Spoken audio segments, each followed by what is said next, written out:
අයබෝවන් ඔබ මේ එකතු වෙලා ඉන්නේ ටීවී සීනද YouTube නාලිකාව සමගින් මේ මොහොතේ අපිට දැක ගන්න ලැබුණා ජනතා විමුක්ති පෙරමුණ ප්‍රමුඛ අනුර කුමාර දිසානායක මහතා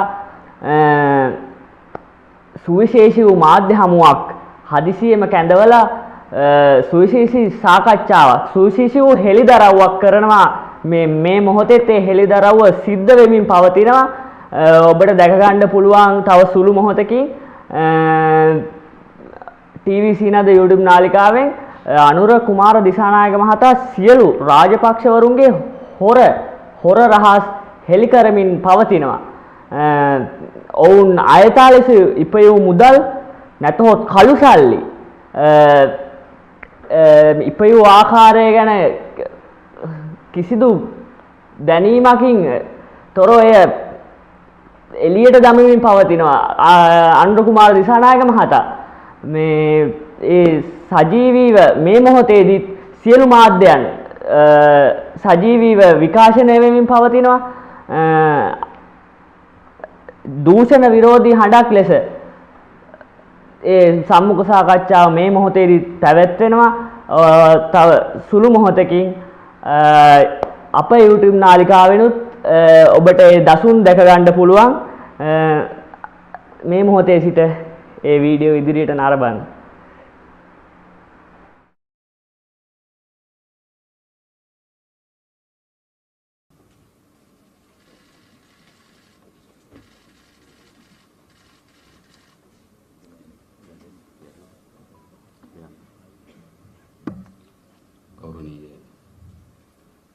අපේ හාමුදුරුවෝ වහන්සේලාගේ අවසරයි සහභාගී වෙලා ඉන්න තමුන්වහන්සේලා සියලු දෙනාගේ අවසරයි ඒ වගේම වේදිකාවේ ඉන්න අපේ සහෝදරයන් සියලු දෙනාගේ අවසරයි මම හිතනවා අපේ රට අද විශාල ආර්ථික අගාධයකට මුහුණ දෙමින් තිබෙනවා අත්‍යවශ්‍ය භාණ්ඩ ආනයනය කිරීම සඳහා වූ ප්‍රමාණවත් ඩොලර් ප්‍රමාණයක් නැති ප්‍රශ්නයකට අපි මුහුණ දී තිබෙනවා. අපි අරගෙන තිබෙන ණය අපිට ගෙවා ගන්න බැරි තත්යකට මුහුණ දී තිබෙනවා.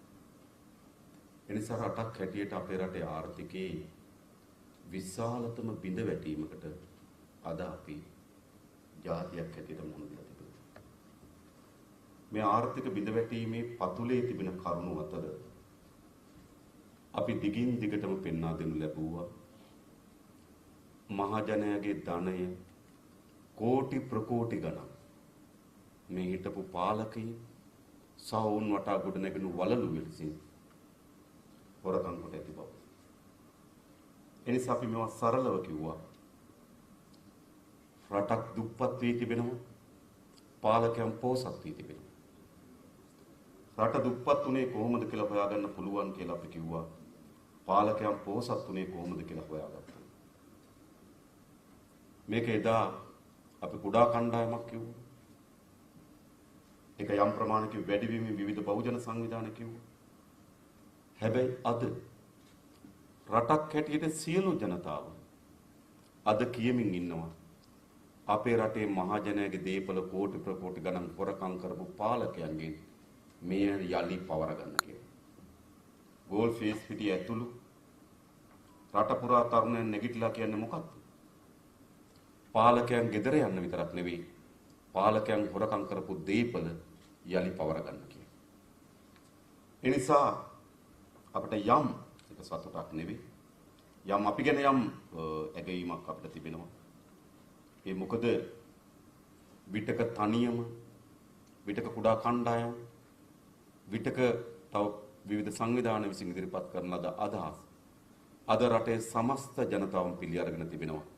මේ රටේ මහජනයාගේ දීපල හොරකම් කිරීම තමයි මේ අපරාධ පිටපත තිබෙන ප්‍රධාන ගැටලුව කියන්නේ.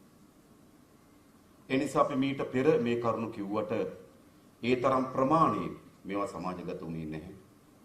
ඒ නිසා අපි කල්පනා කරා යලිත් මේ කරුණු පිළිබඳ විශාල සමාජගත කිරීමක් කරගන්න ඕන කියලා. අපි ඉදිරිපිට තියෙන මේ ෆයිල් මේ තියෙන වංචා දූෂණ තොරතුරු මේවා මේ වංචා දූෂණ කියන මහා සයුවේ කුඩා ප්‍රමාණය. කවුරු හරි අර්ථකථන කරන්න එපා මේ සියල්ල කියලා. මේ සියල්ල නෙවෙයි. අපි ගාවත් තව අමතර තියෙනවා. මේ සියල්ල නෙවෙයි. ඒ වගේම මේ තොරතුරු ලබා දීමේදී අපේ රටේ අදටත් මේ රටේ යහපත් අනාගතයක් ප්‍රාර්ථනා කරන රජයේ නිලධාරීන් ගණනාවක් ඔවුන්ගේ රැකියාව අනතුරේ තබා ගනිමින් මෙම තොරතුරු අපි වෙත ලබා දුන්නා. අපි කරේ විශ්වාසයෙන් සහිතව. ඒ වගේම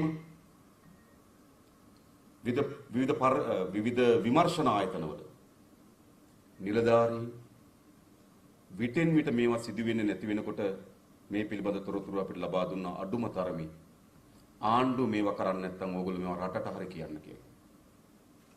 ඒ නිසා මේ තොරතුරු ලබා දීමට මැදිහත් වුණු ඒක රාජ්‍ය නිලධාරීන්, ඒ වගේම විමර්ශන නිලධාරීන්, ඒ සියලු දෙනාටම අපි මේ වෙලාවේ ස්තුතිවන්ත වෙනවා. අපි කෙරේ විශ්වාසය තබලා මේ තොරතුරු අපිට ලබා දීම පිළිබඳව. ඒ වගේම පහුගිය දවස්වල විශාල හාවක් හුවක් ගියා. කවදද මේවා දාන්නේ නැත්තේ? ෆයිල් තියෙනවද? තියෙනව නම් දාන්න වගේ ඒවා ගියා. සමහරවම හිතන සත්භාවයේ ඒ තමන්ට ඇත්තට මේම තොරතුරු ලබා ගැනීමේ තොරතුරු දැන ගැනීමේ පිපාසාවෙන් මේවා ඉල්ලපු බොහෝ පිරිසක් ඉන්න බව අපි දන්නවා. ඒ වගේම කුඩා කණ්ඩායමක් යම් සමච්චලයට හැල්ලුවට මෙම තොරතුරු ඉල්ලපුව බවත් අපි දන්නවා. ඒ වගේ තවත් කණ්ඩායමක් අපි ගාව තියෙන්නේ මොනවද? යාගේ එකක් තියනවාද දන්නේ නැහැ කියලා. දැනගැනීමේ උවමනාවෙන් මේවා දාන්න කියපු බවත් අපි දන්නවා. එහෙමනේ. මේ කණ්ඩායම්ම මේවා ඉදිරිපත් කරන්න කියලා කිව්වා. ඉතින් යලි අපි ඉදිරිපත් කරනවා. ඒ වගේ මේ තොරතුරු ඉදිරිපත් කිරීමේදී අපි මෙහෙම සැලකිල්ලට වාජනය කරලා තිබෙනවා. අපි දන්නවා වංචනිකයට තියෙන හොඳම අවස්ථාව තමයි තමන්ගේ වංචාවෙන් අපි කොච්චර ඒවා දන්නවාද කියන එක දැන ගැනීම. ඒකත් වැදගත්. ඒ නිසා අපි ඒ පිළිබඳවත් මෙම තොරතුරු ඉදිරිපත් කිරීමේදී ප්‍රවේශම් වුණා. එමත් අපි ප්‍රවේශම් වෙලා තිබෙනවා. මේක නිකන් නේද? වංචනිකයට සියල්ල එහෙම නැහැ. එහෙම කරන්නේ නැහැ. හරිද? අපි අතිශය ප්‍රවේශම් සහගත වී තිබෙන කුමන පංගුවක්ද කියන්න උන කුමන පංගුවක්ද නොකිය යුත්තේ කියයි. ඒ වගේම මෙතන සමහර ඒවා තිබෙනවා දැනටමත් පැමිණිලි කරලා තිබෙන විමර්ශන ආයතනවල. සමහර ඒවා තිබෙනවා විමර්ශන ආයතන විසින් යටපත් කරලා දේවා. සමහර ඒවා තිබෙනවා නීතිපති දෙපාර්තමේන්තුවේ තිබෙන ඒවා. සමහර ඒවා තිබෙනවා නීතිපති දෙපාර්තමේන්තුවේ ලාච්චුයි. කොහොමත් ලාච්චුයි තමයි හංගපු ලාච්චුයි තියෙන්නේ. සමහර ඒවා තිබෙනවා අධිකරණයේ තාක්ෂණික හේතු මත ඉවත් කරපුවා. පහුගිය කාලේ පුරුද්දක් හැටියට සිදු වෙච්ච. ඒ නිසා මෙවැනි ලිපිගොනු ගණනාවක් මේ ඇතුළේ තිබෙනවා. මම මූලික කරුණු දැක්වීම සඳහා මම කීපයක් තෝරාගත්ත ඔබට. ඒ කියන්නේ මේ කීපය මම තෝරාගත්තේ පදනමක් සහිතව. මේ කීපය මම තෝරා ගන්නු ලැබුවේ විශේෂයෙන්ම ගත්තොත් දැනට ලෝකේ කොතනක හෝ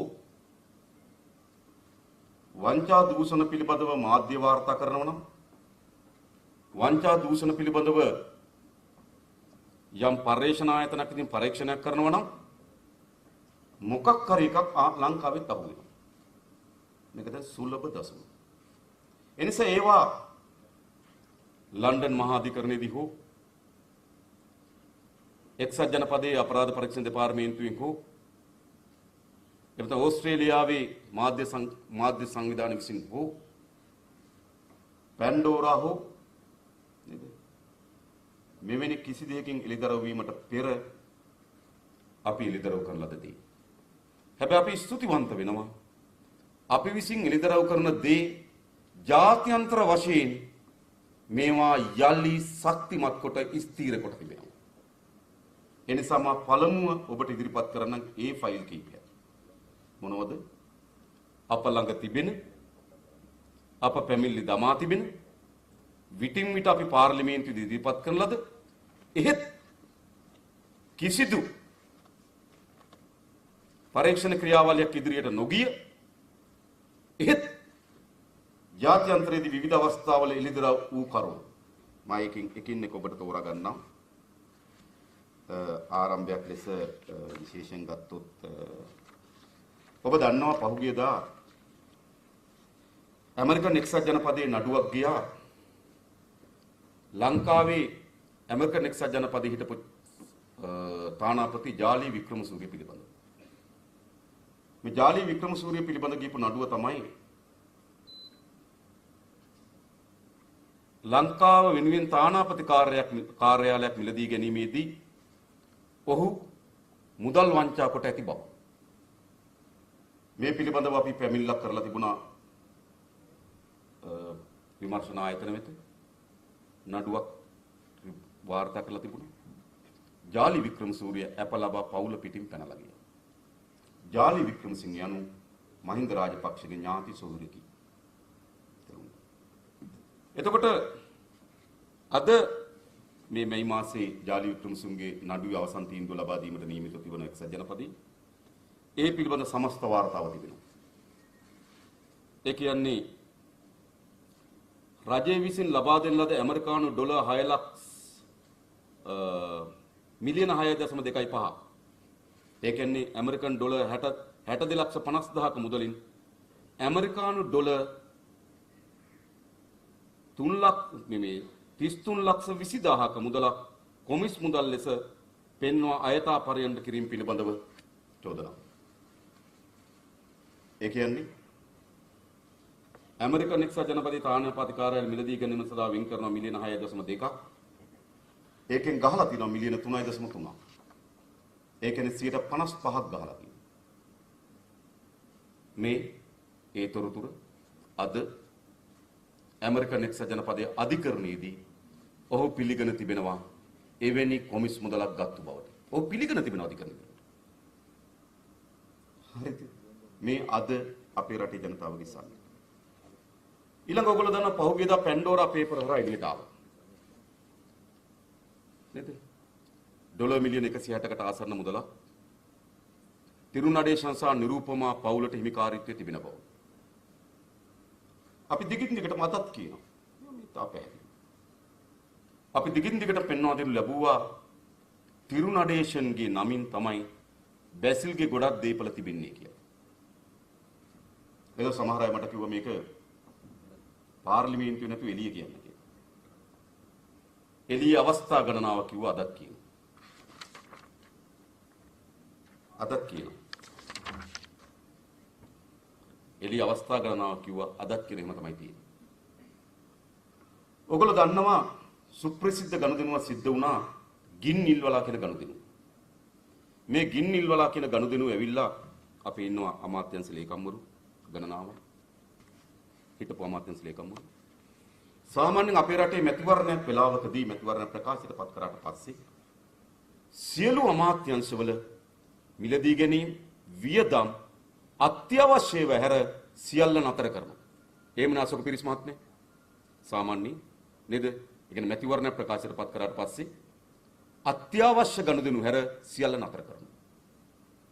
හැබැයි එසේ තිබියදී වාරි මාර්ග අමාත්‍යංශ ලේකම් අයිවන්ද සිල්වා කියන මහත්මයා විසින් ඒ වෙලාවේ වාරි මාර්ග ඇමති නිමල් සිරිපාල් සිල්වා 2014 12/24 ඒ කියන්නේ කවද්ද? ඡන්දේ ජනවාරි 8 මේ 2015 මිලියන 1000ක් චීන සමාගමකට ලබා දෙනවා. 2015 1/1 2015 ජනවාරි මාසේ 1 වෙනිදා මිලියන 2009ක් එම සමාගමට නැවත ලබා දෙනවා. 2015 1/6 ඡන්දේ අනිද්දා අද මම දන්නේ රජ කාර්යාලය අරලා තිනවා කියලා. මිලියන 1003ක් ලබා දෙනවා. මේ ඔක්කොම ගත්තාම මිලියන 4100. එක පස් පිටල්ලක් කපලා නැහැ. කාටද මේ බින්දල් ලබා දුන්නේ? මේ මුදල් ලබා දුන්නේ චයිනා නැෂනල් මර්චර් කියන සමාගම. මේ සමාගම තමයි සල්ලි ලබා දෙන්නේ. ඒ සමාගමේ තිබෙනවා හොන්කොන් වල account එකක්. නාගාව accounts numbers මේ ෆයිල් එකේ තියෙනවා. හොන්කොන් වල තියෙන account එකෙන් මුදල් වගේක් නිදහස් කරනවා රූත් ඉන්ටර්නැෂනල් කියන සමාගමකට. ඒකත් හොන්කොන් වල තියෙන account එක. ඒකට විටින් විට නිදහස් කරලා තියෙනවා ඩොලර් මිලියන 5ක්. ඩොලර් මිලියන 5ක්. එතකොට වාරිමාර්ග අමාත්‍යාංශයෙන් කඩිමුඩියේ චීන සමාගමට සල්ලි දෙනවා. එම චීන සමාගම විටින් විට ඩොලර් මිලියන 5ක් රූත් ඉන්ටර්නැෂනල් කියන කම්පැනි එකේ account එකට වමාරු කොට තිබෙනවා. ඒ කම්පැනි කාද? ඒ කම්පැනි එක තිරුණාඩේශනි. ඒ කම්පැනි එකෙන් මෙහි කොල්ලුපිටියේ පිහිටි ශ්‍රී ලංකාවේ බැංකුවක් වෙත සල්ලි යවනවා. ඒ ශ්‍රී ලංකාවේ තියෙන බැංකුවේ ගිණුමේ සල්ලි වියදම් කරලා තිබෙනවා මල්වාණී ඉඩම ගන්න. මල්වාණී ඉඩමක් ගන්නවා. ඒ ඉඩම ගන්න කොල්ලුපිටියේ බැංකු ශාඛාවේ මුදල් වියදම් කරනවා. ඒ බැංකු ශාඛාවට රූත් ඉන්ටර්නැෂනල් කියන සමාගමේ account එකකින් සල්ලි එනවා තිරුණාඩේශන්ගේ. ඒ සමාගමට චීන මර්චන්ට් කම්පැනිෙන් සල්ලි එනවා. චීන මර්චන්ට් කම්පැනියට වාරිමාර්ග අමාත්‍යාංශයෙන් කඩිමුඩියේ ඡන්දේ කටුඩ තියාගෙන සල්ලි දෙනවා. මොකද කියන්නේ? මෙන්න මේ ධනය තමයි පැන්ඩෝරා වලින් එළියට එන්නේ.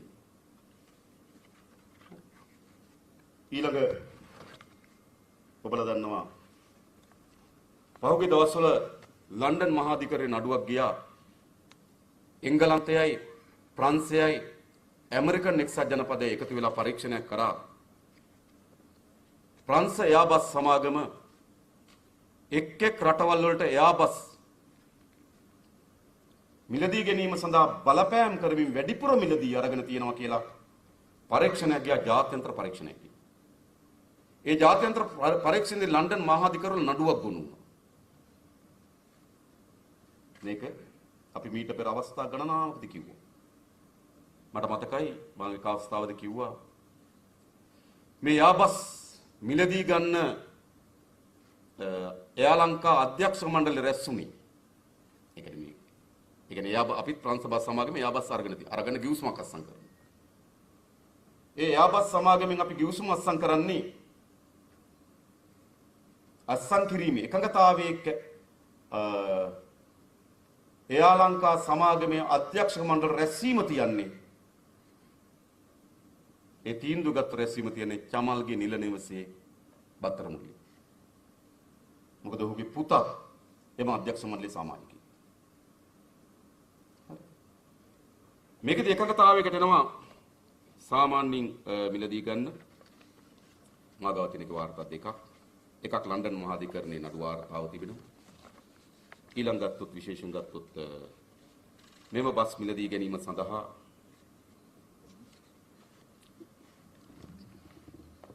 පොඩ්ඩක් මෙතන හදාගමු නේ.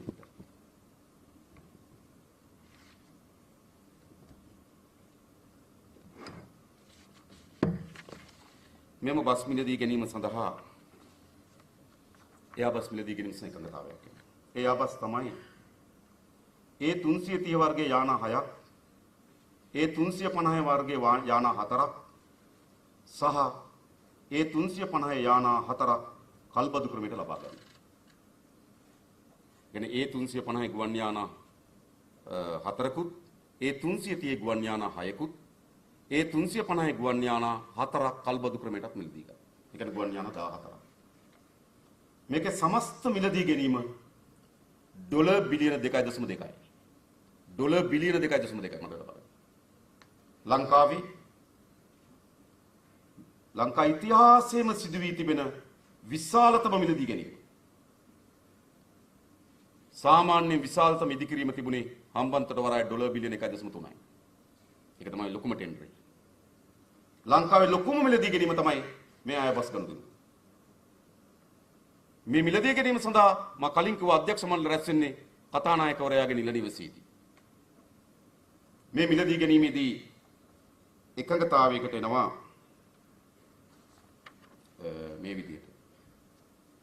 ඒ 330 යානාව සැපීමට පසුව ඩොලර් මිලියනය බැගින්ද ඒ 350 යානාක් සැපීමට පසු ඩොලර් මිලියන 1.6 බැගින්ද කල්පතු ක්‍රමයට ගන්නා යානා 4ට ඩොලර් ලක්ෂ 3 බැගින්ද කප්පම් ගෙවන්න එකඟතාවයකට එනවා. ඔක්කොම ගත්තම ඩොලර් මිලියන 16.1ක් එකඟතාවයකට. මේ එළියට කොහෙද? අපි මෙහෙ කිව්වා නැවත කිව්වා මේ සියලු දත් තොරතුරු අද ලන්ඩන් මහාධිකරණයේ තිබෙනවා. ඊට පස්සේ මෙම පරීක්ෂණය යනකොට මේ ඩොලර් මිලියන 16ම ලැබුණේ නැහැ. මොකද ආණ්ඩුව පෙරළුණා. ඩොලර් මිලියන 2ක අත්තිකාර මුදල් ලබා දී තිබුණා. ඒ ඩොලර් මිලියන 2ක අත්තිකාර මුදල බ්‍රූනායි වල පිහිටි ඒ වෙනකොට යාලංකා එකේ ප්‍රධාන විධායක නිලධාරී කපිල චන්ද්‍රසේනගේ බිරිඳගේ account එකට ඒ ඩොලර් මිලියන 2 ගිහින් තිබෙනවා බ්‍රූනායි වල. ඒ බ්‍රූනායි වල ඩොලර් මිලියන 2 ඕස්ට්‍රේලියාවේ account එකකට මාරු කරනවා. ඕස්ට්‍රේලියාවේ account එකෙන් යම් මුදල් ප්‍රමාණයක් ලංකාවේ ගිණුම් 3කට එනවා. ඒකෙන් එක ගිණුමක් තමයි නිමල් පෙරේරාගේ ගිණුම. ඊයේත් මම ඉගෙන කියන පසු නිමල් පෙරේරාගේ account එක. මේ දණී ඒ විතරක් නෙවෙයි. ඔයගොල්ලෝ මතකාර දින 52 ආණ්ඩුවක් හැදුනා. මොකද කපිල චන්ද්‍රසේන ආණ්ඩුව බිඳ වැටුණට පස්සේ ගියා. ඊට පස්සේ ආවේ සුරේන් රත්නත්ති. ඊට පස්සේ ආවේ සුරේන් රත්නත්ති. එයාගෙන මම වෙනම කියන්නේ. ඊට පස්සේ මොකද සිද්ධ වුණ දේ තමයි අර දින 52 ආණ්ඩුවේදී යලි මහින්ද රාජපක්ෂ මේ කපිල චන්ද්‍රසේනව ගෙනල්ලා ප්‍රධාන විධායක නිලධාරී කරා. මොකද මේ තියෙන ලිංගිකත්වම බැඳීම ඥාතිත්වය. මොකද දින 52 කෙටි කාලෙටත් එයා ලංකාවට දෙමෙ මෙයා. එයාගේ කවුන්සල් තමයි මේ සල්ලි. මේ තමයි අපේ රටේ ලන්ඩන් වලදී එළිදර වුණු පංචාව පිළිබඳ කාරණා. ඒ වගේම තවත් දීර්ඝ පරීක්ෂණයක් ගියා මේ එයාබස්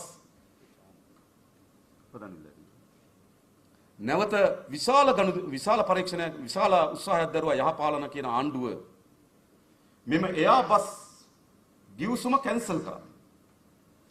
මිලදී ගත්ත ඒගොල්ලෝ කිව්වා මේක අපිට බරයි. මේක දරා ගන්න බෑ. මේක කැන්සල් කරන්න ඕන කිව්වා. කැන්සල් කරන්න කිව්වා. කැන්සල් කිරීම සඳහා ඩොලර් මිලියන 115ක් ගෙවලා. ඩොලර් මිලියන 115. ආසන්න වශයෙන් ගත්තොත් තෙල් නැවුම් 4ක්. මාසෙකට තියෙන. අපි ප්‍රශ්නේ. කැන්සල් කරන්න. කිසිදු කැබිනට් මණ්ඩලයේ අනුමැතියක් නැහැ. ඒ කැන්සල් කරන්න. සුරේන් රත්නත්ත ඒ වෙලාවේ සමාගමත් එක්ක සාකච්ඡා කරන ගමන් SMS පණිවිඩයක් යවනවා. මෙන්න මේ කොන්දේසි වලට එකඟතාවය අවිලා තිබෙනවා මොකද කරන්න කියලා. චරිතරත්වත්. එතනින් ආපහු SMS පණිවිඩෙනවා do it ඔච්චරයි.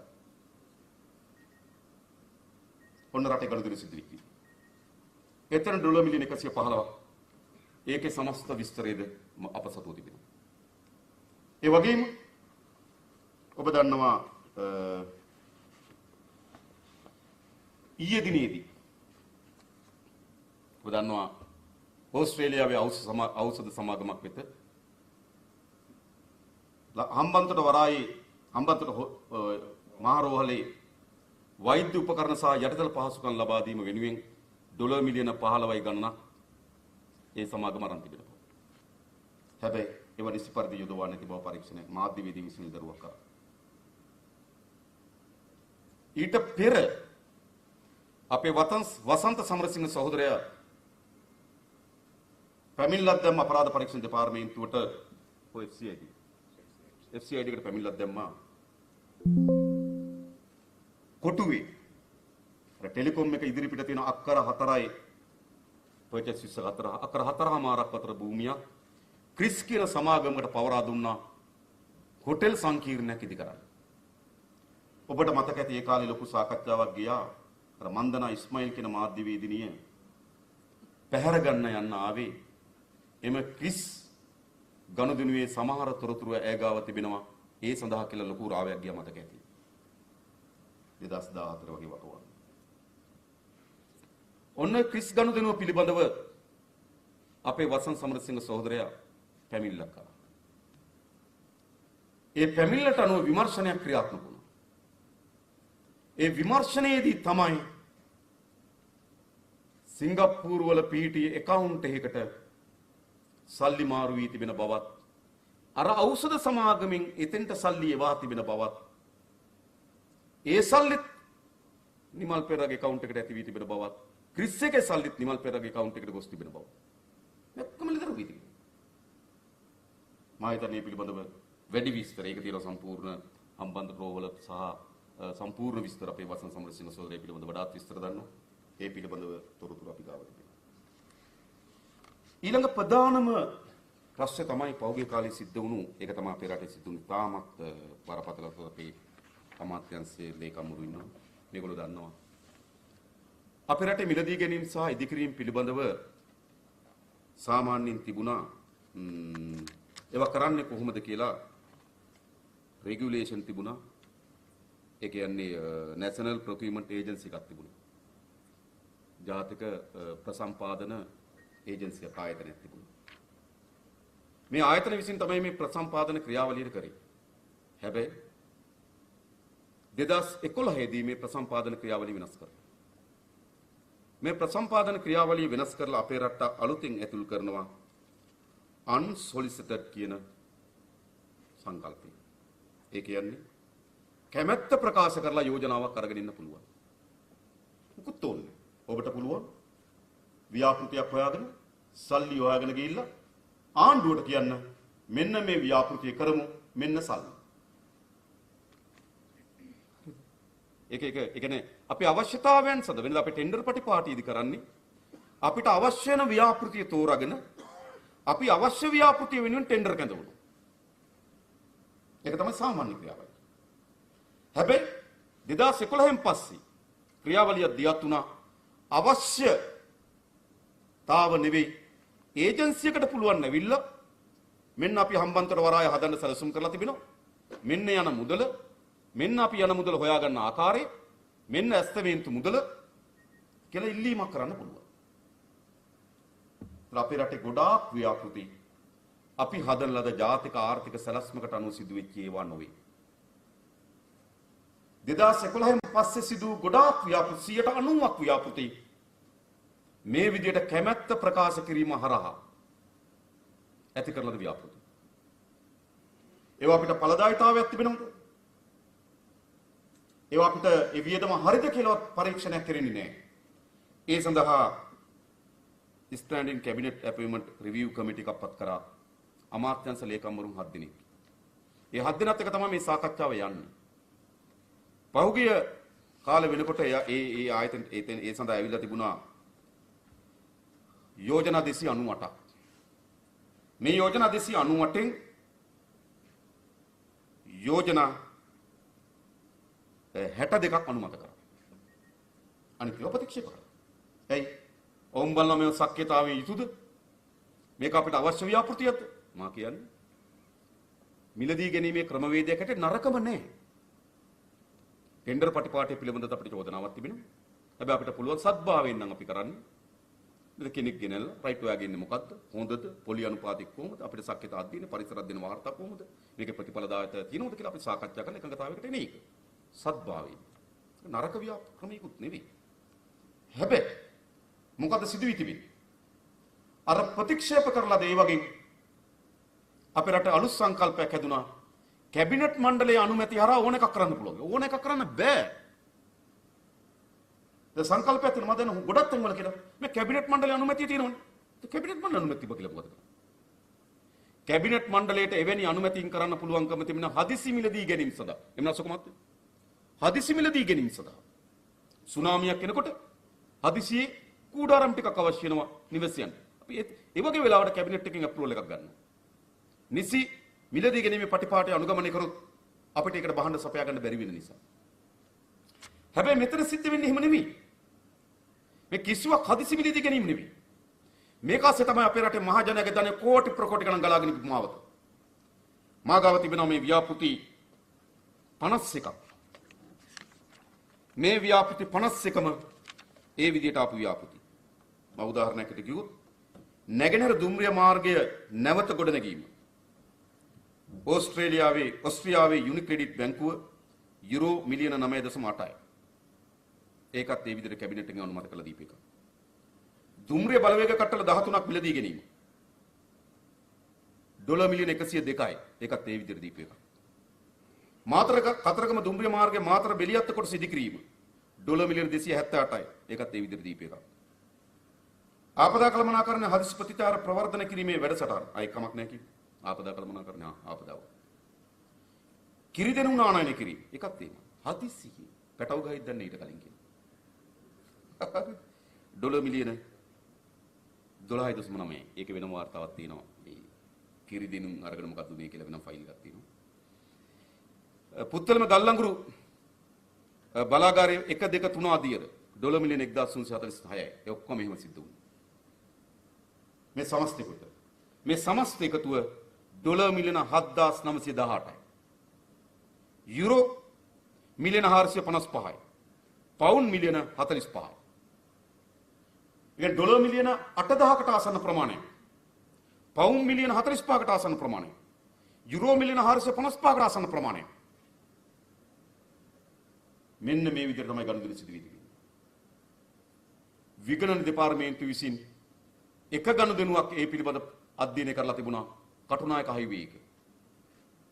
කටුනායක හයිවේ එකට 2003 දී ඉංජිනේරු සලස්ම හැදුවා. නමුත් ඒක අතරමඟ නතර වුණා. 2008 දී මේ විදියට ප්‍රදානය කරා. 2003 දී ඉංජිනේරු සලස්මේ වියදමට අනුව 437යි. 4 ගුණයකටත් වඩා වැඩි ප්‍රමාණයකින් වැඩි වුණා 2008 වෙනකොට.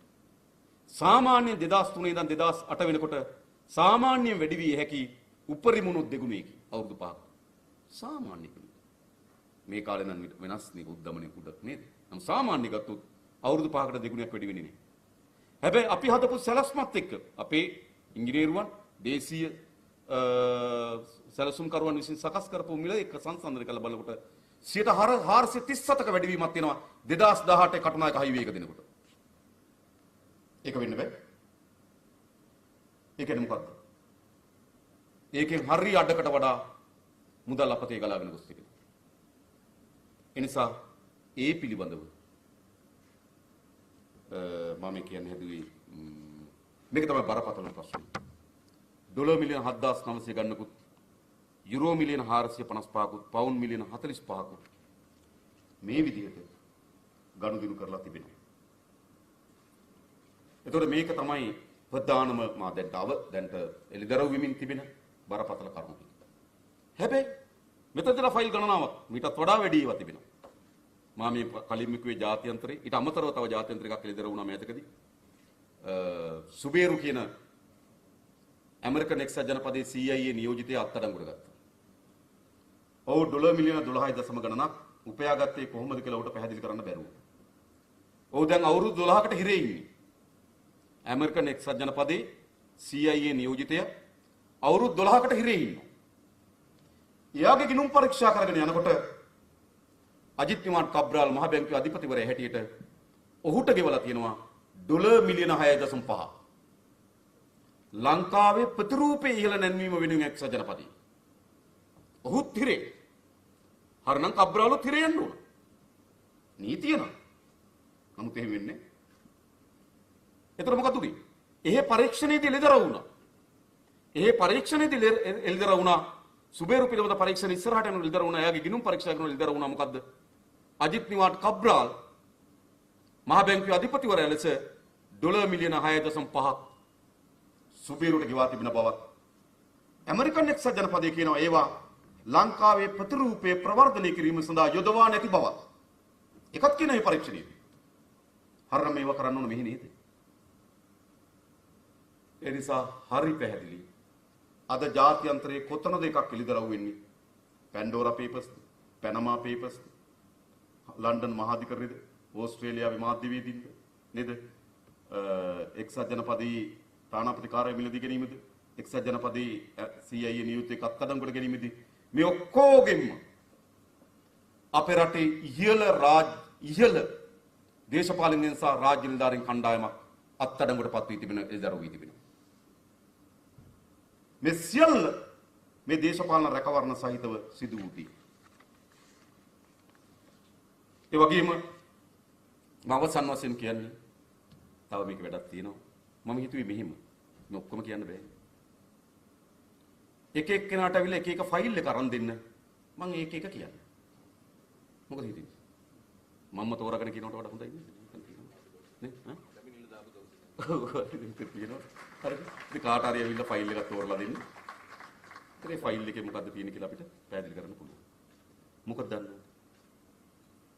අපේ රටේ මේ දූෂණය කියලා කියන්නේ තනි මිනිහෙක්ගේ තනි හිතුවක්කාරී වැඩක් නෙවෙයි. ඒ කියන්නේ දරුවෙක් එහා වත්තට පැනලා අඹ ගෙඩි දෙකක් පොල් ගෙඩි දෙකක් ඇහිඳිනවා වගේ ප්‍රශ්නයක් නෙවෙයි මේ. ඒක තනි හිතුවක්කාරී වැඩක්. මේක තනි හිතුවක්කාරී වැඩක් නෙවෙයි.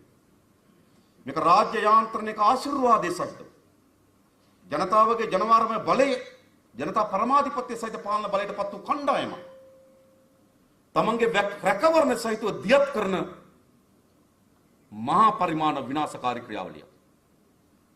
මේකට ඉන්නවා දේශපාලකයෝ. මේ දූෂිත වලල්ලක් සමන්විත වෙලා තිබෙනවා. ඒකට දේශපාලනකින් කණ්ඩායමක් ඉන්නවා. දේශපාලක විතරද? දේශපාලක විතරද? ඒකට ව්‍යාපාරික වලල්ලක් ඉන්නවා. මෙතන තියෙනවා. සීනි බදු වංචාව තියෙනවා. ව්‍යාපාරිකව වැට් බදු වංචාව තියෙනවා. ව්‍යාපාරිකයන් හෝ රේගු බදු වංචාව තියෙනවා. ව්‍යාපාරිකයන් හෝ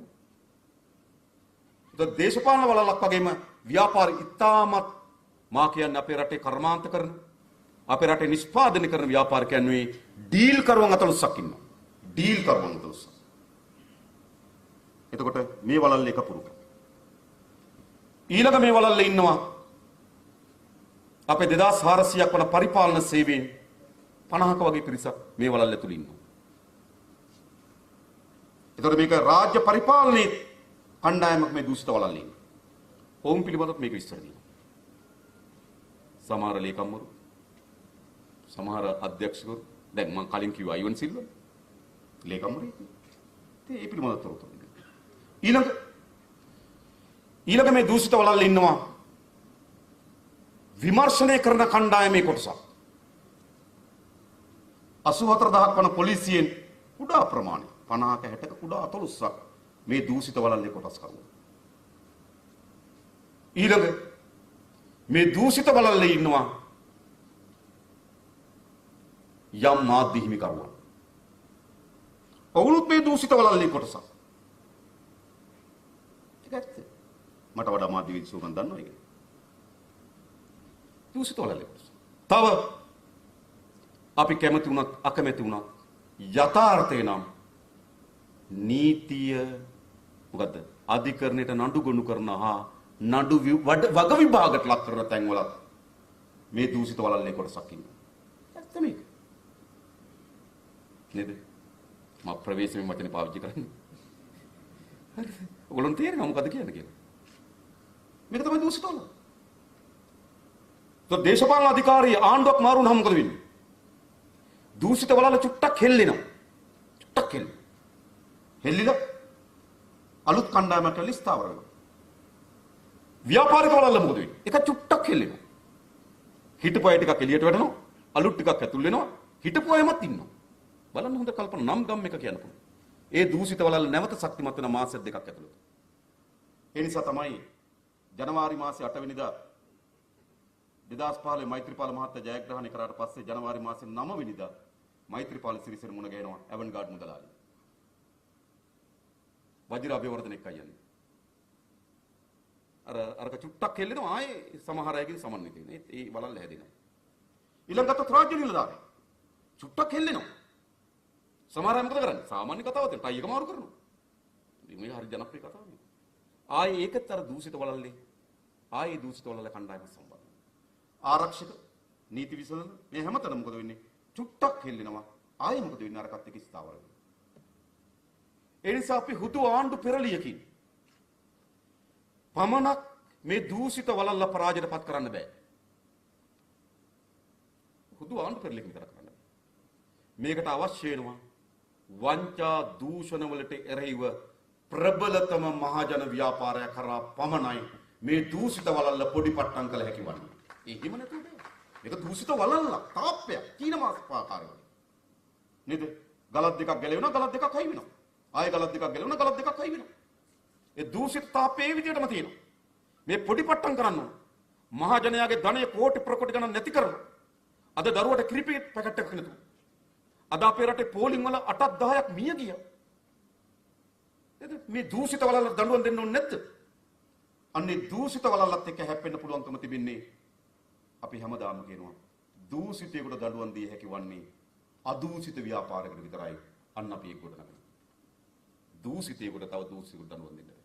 ඉතින් අපි මේ පිළිබඳ කරුණු කතා. ඒ වගේම මේ ෆයිල් පිළිබඳ කිව්වොත් මෙතන දේශපාලකයන්ගේ තියෙනවා, රාජ්‍ය නිලධාරීන්ගේ තියෙනවා, ව්‍යාපාරිකයන්ගේ තියෙනවා, විමර්ශන නිලධාරීන්ගේ තියෙනවා, විමර්ශනයේ උඩින් ඉන්න නිලධාරීන්ගේ තියෙනවා. කට්ටිය. අපි දන්නේ මේ ආරුම් පුදුම දේවල් නෙමෙයි. හරිද? මොකද්ද? නේද? අල්ලස්සෝ දූෂණ කොමින් සභාපතිවරයා අල්ලස්සක් කරන් ඒ අල්ලස් කොමිසම නඩුවක් තියෙනවා.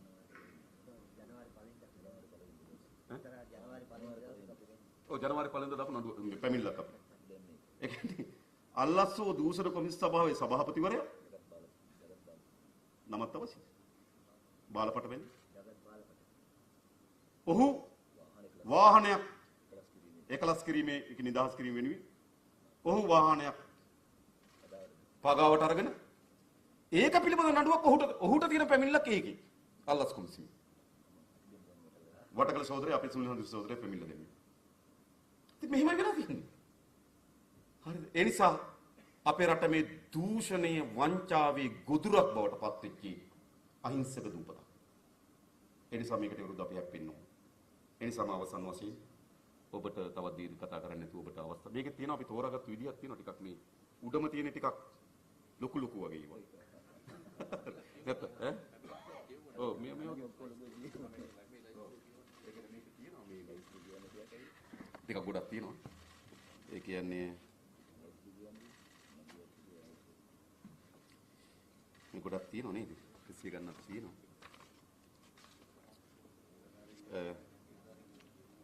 ඉතින් මේ ඔක්කොම තියෙනවා මේකේ බලන්න. ඉතින් මම හිතන්නේ ෆයිල් එකක් ගත්තාම නේද? එහෙම හොඳයිද? මොකද කියන්නේ? කවුද ඉස්සෙල්ලාම වාසනාවන්තයා? මේක තමයි ලොකු ඒවා තියෙන මේ වගේ තමයි සාමාන්‍ය ඒවා තියෙනවා නේද? මේ ගොඩක් තියෙනවා. මේක තව කියන්නම්. මේ දූෂණය තියෙන්නේ මිලදී ගැනීම වල තිබෙනවා. ප්‍රදානයන් කිරීම වල ඒ කියන්නේ අපි ටෙන්ඩර් ප්‍රදානය කිරීම වල තිබෙනවා. ඊට අමතරව ගත්තොත් රජයේ ඉඩම් පැවරීම වල තිබෙනවා. ඊට අමතරව ගත්තොත් මේ දූෂණයන් ඇතුලේ රජයට කිසිදු බඳවා ගැනීමේ පටිපාටිකින් තොරව සේවකයන් බගෙන කරලද බලපතන හානි පිළිබඳව මෙහි තිබෙනවා. ඉතින් මම සූදානම් සමහරව අපේ හඳුනන සහෝදරයෝ ඉන්නවා, සමහරව අපේ වසන් සහෝදරයෝ ඉන්නවා. අවබෝධය තියෙන අය අපි කරුණු කියන්න පුළුවන් නම් මේක පටියේ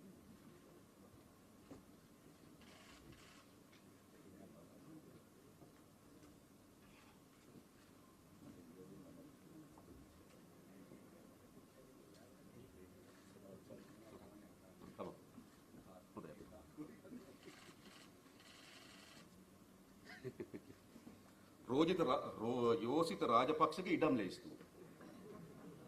අපි හඳුනනවා. ඉතින්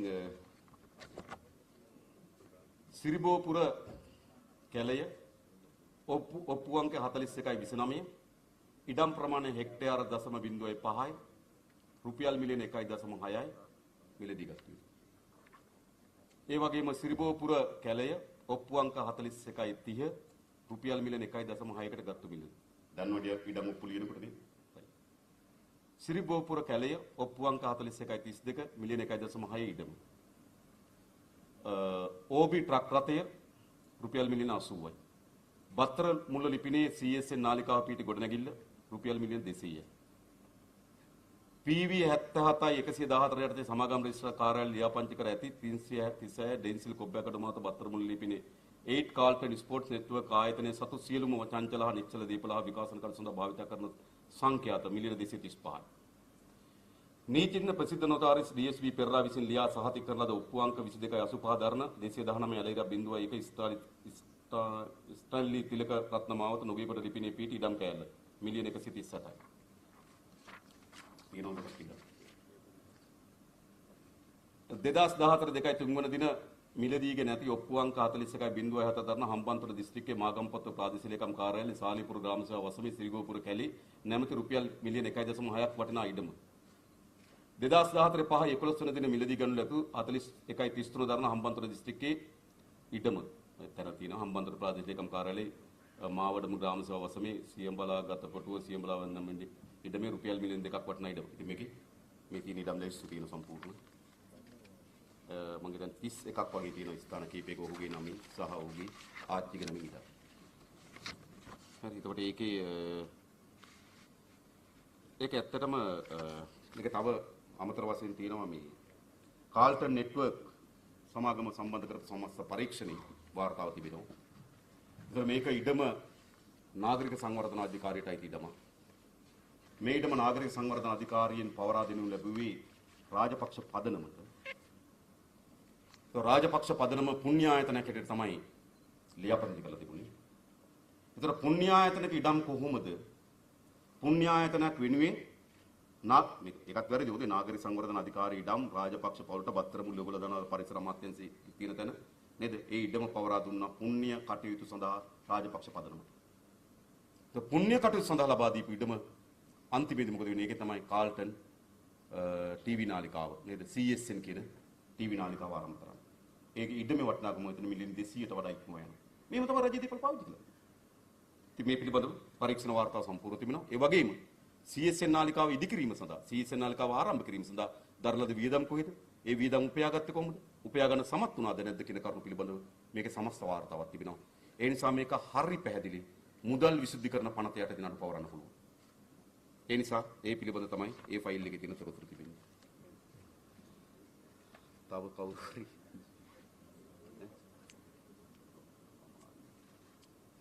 තව තියෙනවා කවුරු හරි ඇවිල්ලා අරන් දෙනවනම්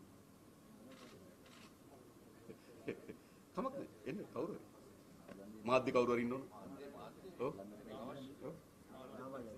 නාමල් රාජපක්ෂ විශාල පැමිණිලි ප්‍රමාණයක් ඇත්තටම අපරාධ පරීක්ෂණ දෙපාර්තමේන්තුවේ CID එකකට දැම්මා ඔබතුමා ඔය වෙන ෆයිල් එක CID එකකටයි අල්ලත් එකටයි ගිහිල්ලා පැමිණිලි කරේ මම ඒ වුණාට මං කිසිම කෙනෙකුගේ මොනවාද අතහ බහකටවත් කිසිම කෙනෙකුට කොයි පැමිණිලිද දේශපාලන පක්ෂයකටවත් මගේ මේ තියෙනවා මම කණියෙන් කරපු අනගලවල කොපි ඔක්කොම තියෙනවා ඔබතුමාලට බලතහකේ මම මට මඩ ගහනවා ඒ වුණාට මම කිසිම දේශපාලන පක්ෂයකටවත් කිසිම මොනවාද කඩියන්නේ නැහැ කාටවත් සුවාදීන පුරවැසියෙක් වශයෙන් සුවාදීන ඔබතුමාලට තමයි ඡන්දෙ දුන්නේ. කලුතරින් හොයන්න කමන්ත මම පක්ෂයට දෙනු කරේ ওই ජයන්ත සමරවීරට රුපියල් 100 පෙට්‍රල් ගහන්න දුන්නේ මම. මොකද්ද ප්‍රශ්නේ?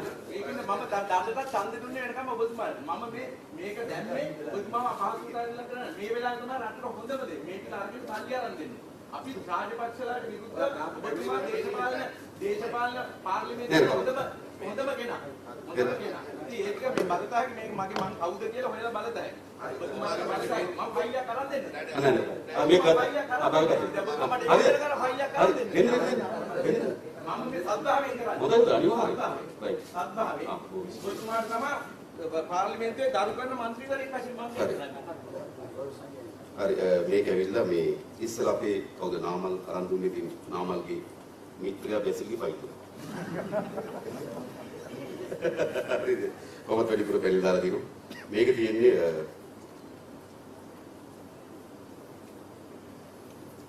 තියෙන්නේ උපයාගත්තු දේපල උපයාගත්තේ කොහොමද කියලා ඔප්පු කරන්න බැරුව තියෙන දේපල ලිස්ට්. එකක් තමයි බැසිල් රාජපක්ෂයෙන් උපයාගත් ආකාරය හෙළිකිරීමට නොහැකි අන්දමේ මුදල් භාවිත කර මල්වාන ගගබඩ පාරේ ඉඩමක් සහ දීපල මිලදී ගැනීම.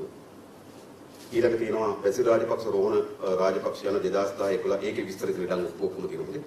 ඊළඟ එක තමයි බැසිල් රාජපක්ෂ 2010 11 25 වන දින අංක 11යි 3 මහවත්ත පාගල මාපිටගම මල්වාන යන ලිපිණිය උපයාගත් ආකාරය හෙළිකිරීමට නොහැකි අන්දමේ මුදල් භාවිත කර අක්කර 16ක විශාල පොල් ඉඩමක් හා රුපියල් මිලියන 64ක මිලදී ගැනීම සහ එහි රුපියල් මිලියන 125ක් වටිනා ඉඩමක් ඇති කිරීම පිළිබඳව පැමිණිලි තිබෙනවා. ඊළඟ තියෙනවා බැසිල් රෝහණ රාජපක්ෂ විසින් උපයාගත් ආකාරය හෙළිකිරීමට නොහැකි අන්දමේ මුදල් භාවිත කර අංක 28A බ්‍රවුන්ස් හිල් මාතර ලිපිණියේ ඉඩමක් මිලදී ගැනීම ඒ ඉඩම මෙතර සිදු කරන ලද බැසිල් රාජපක්ෂ යන අය උපයාගත් ආකාරය හෙළිකිරීමට නොහැකි අන්දමේ මුදල් භාවිත කර අංක 28A බ්‍රවුන්ස් හිල් මාතර යන ලිපිණියේ අංක 1හි රූට් 2ක වපසර ගියොත් ඉඩමක් රුපියල් මිලියන 50කට මිලදී ගැනීම. මේ වගේ දීපල රේසු තමයි ඒකේ තිබෙන්නේ. ඒ පිළිබඳ ඔප්පු තිරප්පුවල ලේඛන ඔක්කොම තිබෙනවා මේ ෆයිල්. තව කීපයක් තියෙනවා හොඳයි. ඒකේ ඊළඟ අපේ සහෝදරයා. ඉතින් මම හිතන්නේ වංචා දූෂණ වලට එරෙහිව අපි කවුරුත් සටනක යෙදෙනවා. ඉතින් එතුමා පුද්ගලයෙක් හැටියට පැමිණිලි ගණනාවක් කරලා තියෙනවා බොහොම ස්තුතියි. නේද? ඒකට හැම පුරවැසියෙක්ම තමන්ගේ ධනය නාස්ති කිරීම පිළිබඳව හැම කෙනාම ඒකට එරෙහිව සටනක් කළ යුතුයි. ඔහු තනියම ඊගෙන යන සටනට අපි ස්තුතිවන්ත වෙනවා.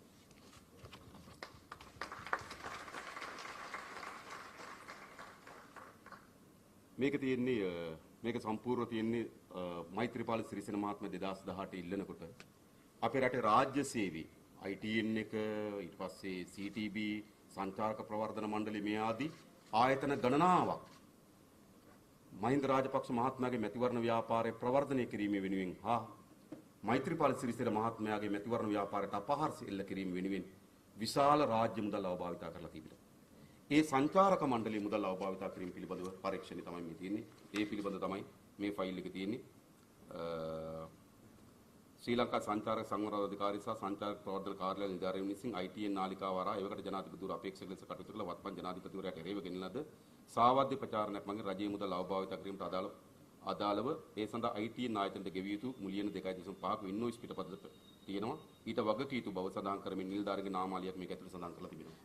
මේ තමයි රාජ්‍ය දීපල විශාල ප්‍රමාණයක්. මේක ගොඩාක් ෆයිල් තියෙන අපි කීපයයි අරගෙන ආවේ. මොකද මේ අපි සාමාන්‍ය දෙයක් නමුත් එකක් දෙකක් තහවුරු කිරීමේ අරමුණෙන් තමයි මේ කරගෙන ආවිත් ඒ ෆයිල් එක තමයි මේකේ තිබෙන්නේ. ඔව් තව ෆයිල් 500 ගන්නක් තිබුණා අපි කීපයක් අරන් ආවේ එතන පහසුව සඳහා. තව තියෙනවා මෙහා පැත්තේ.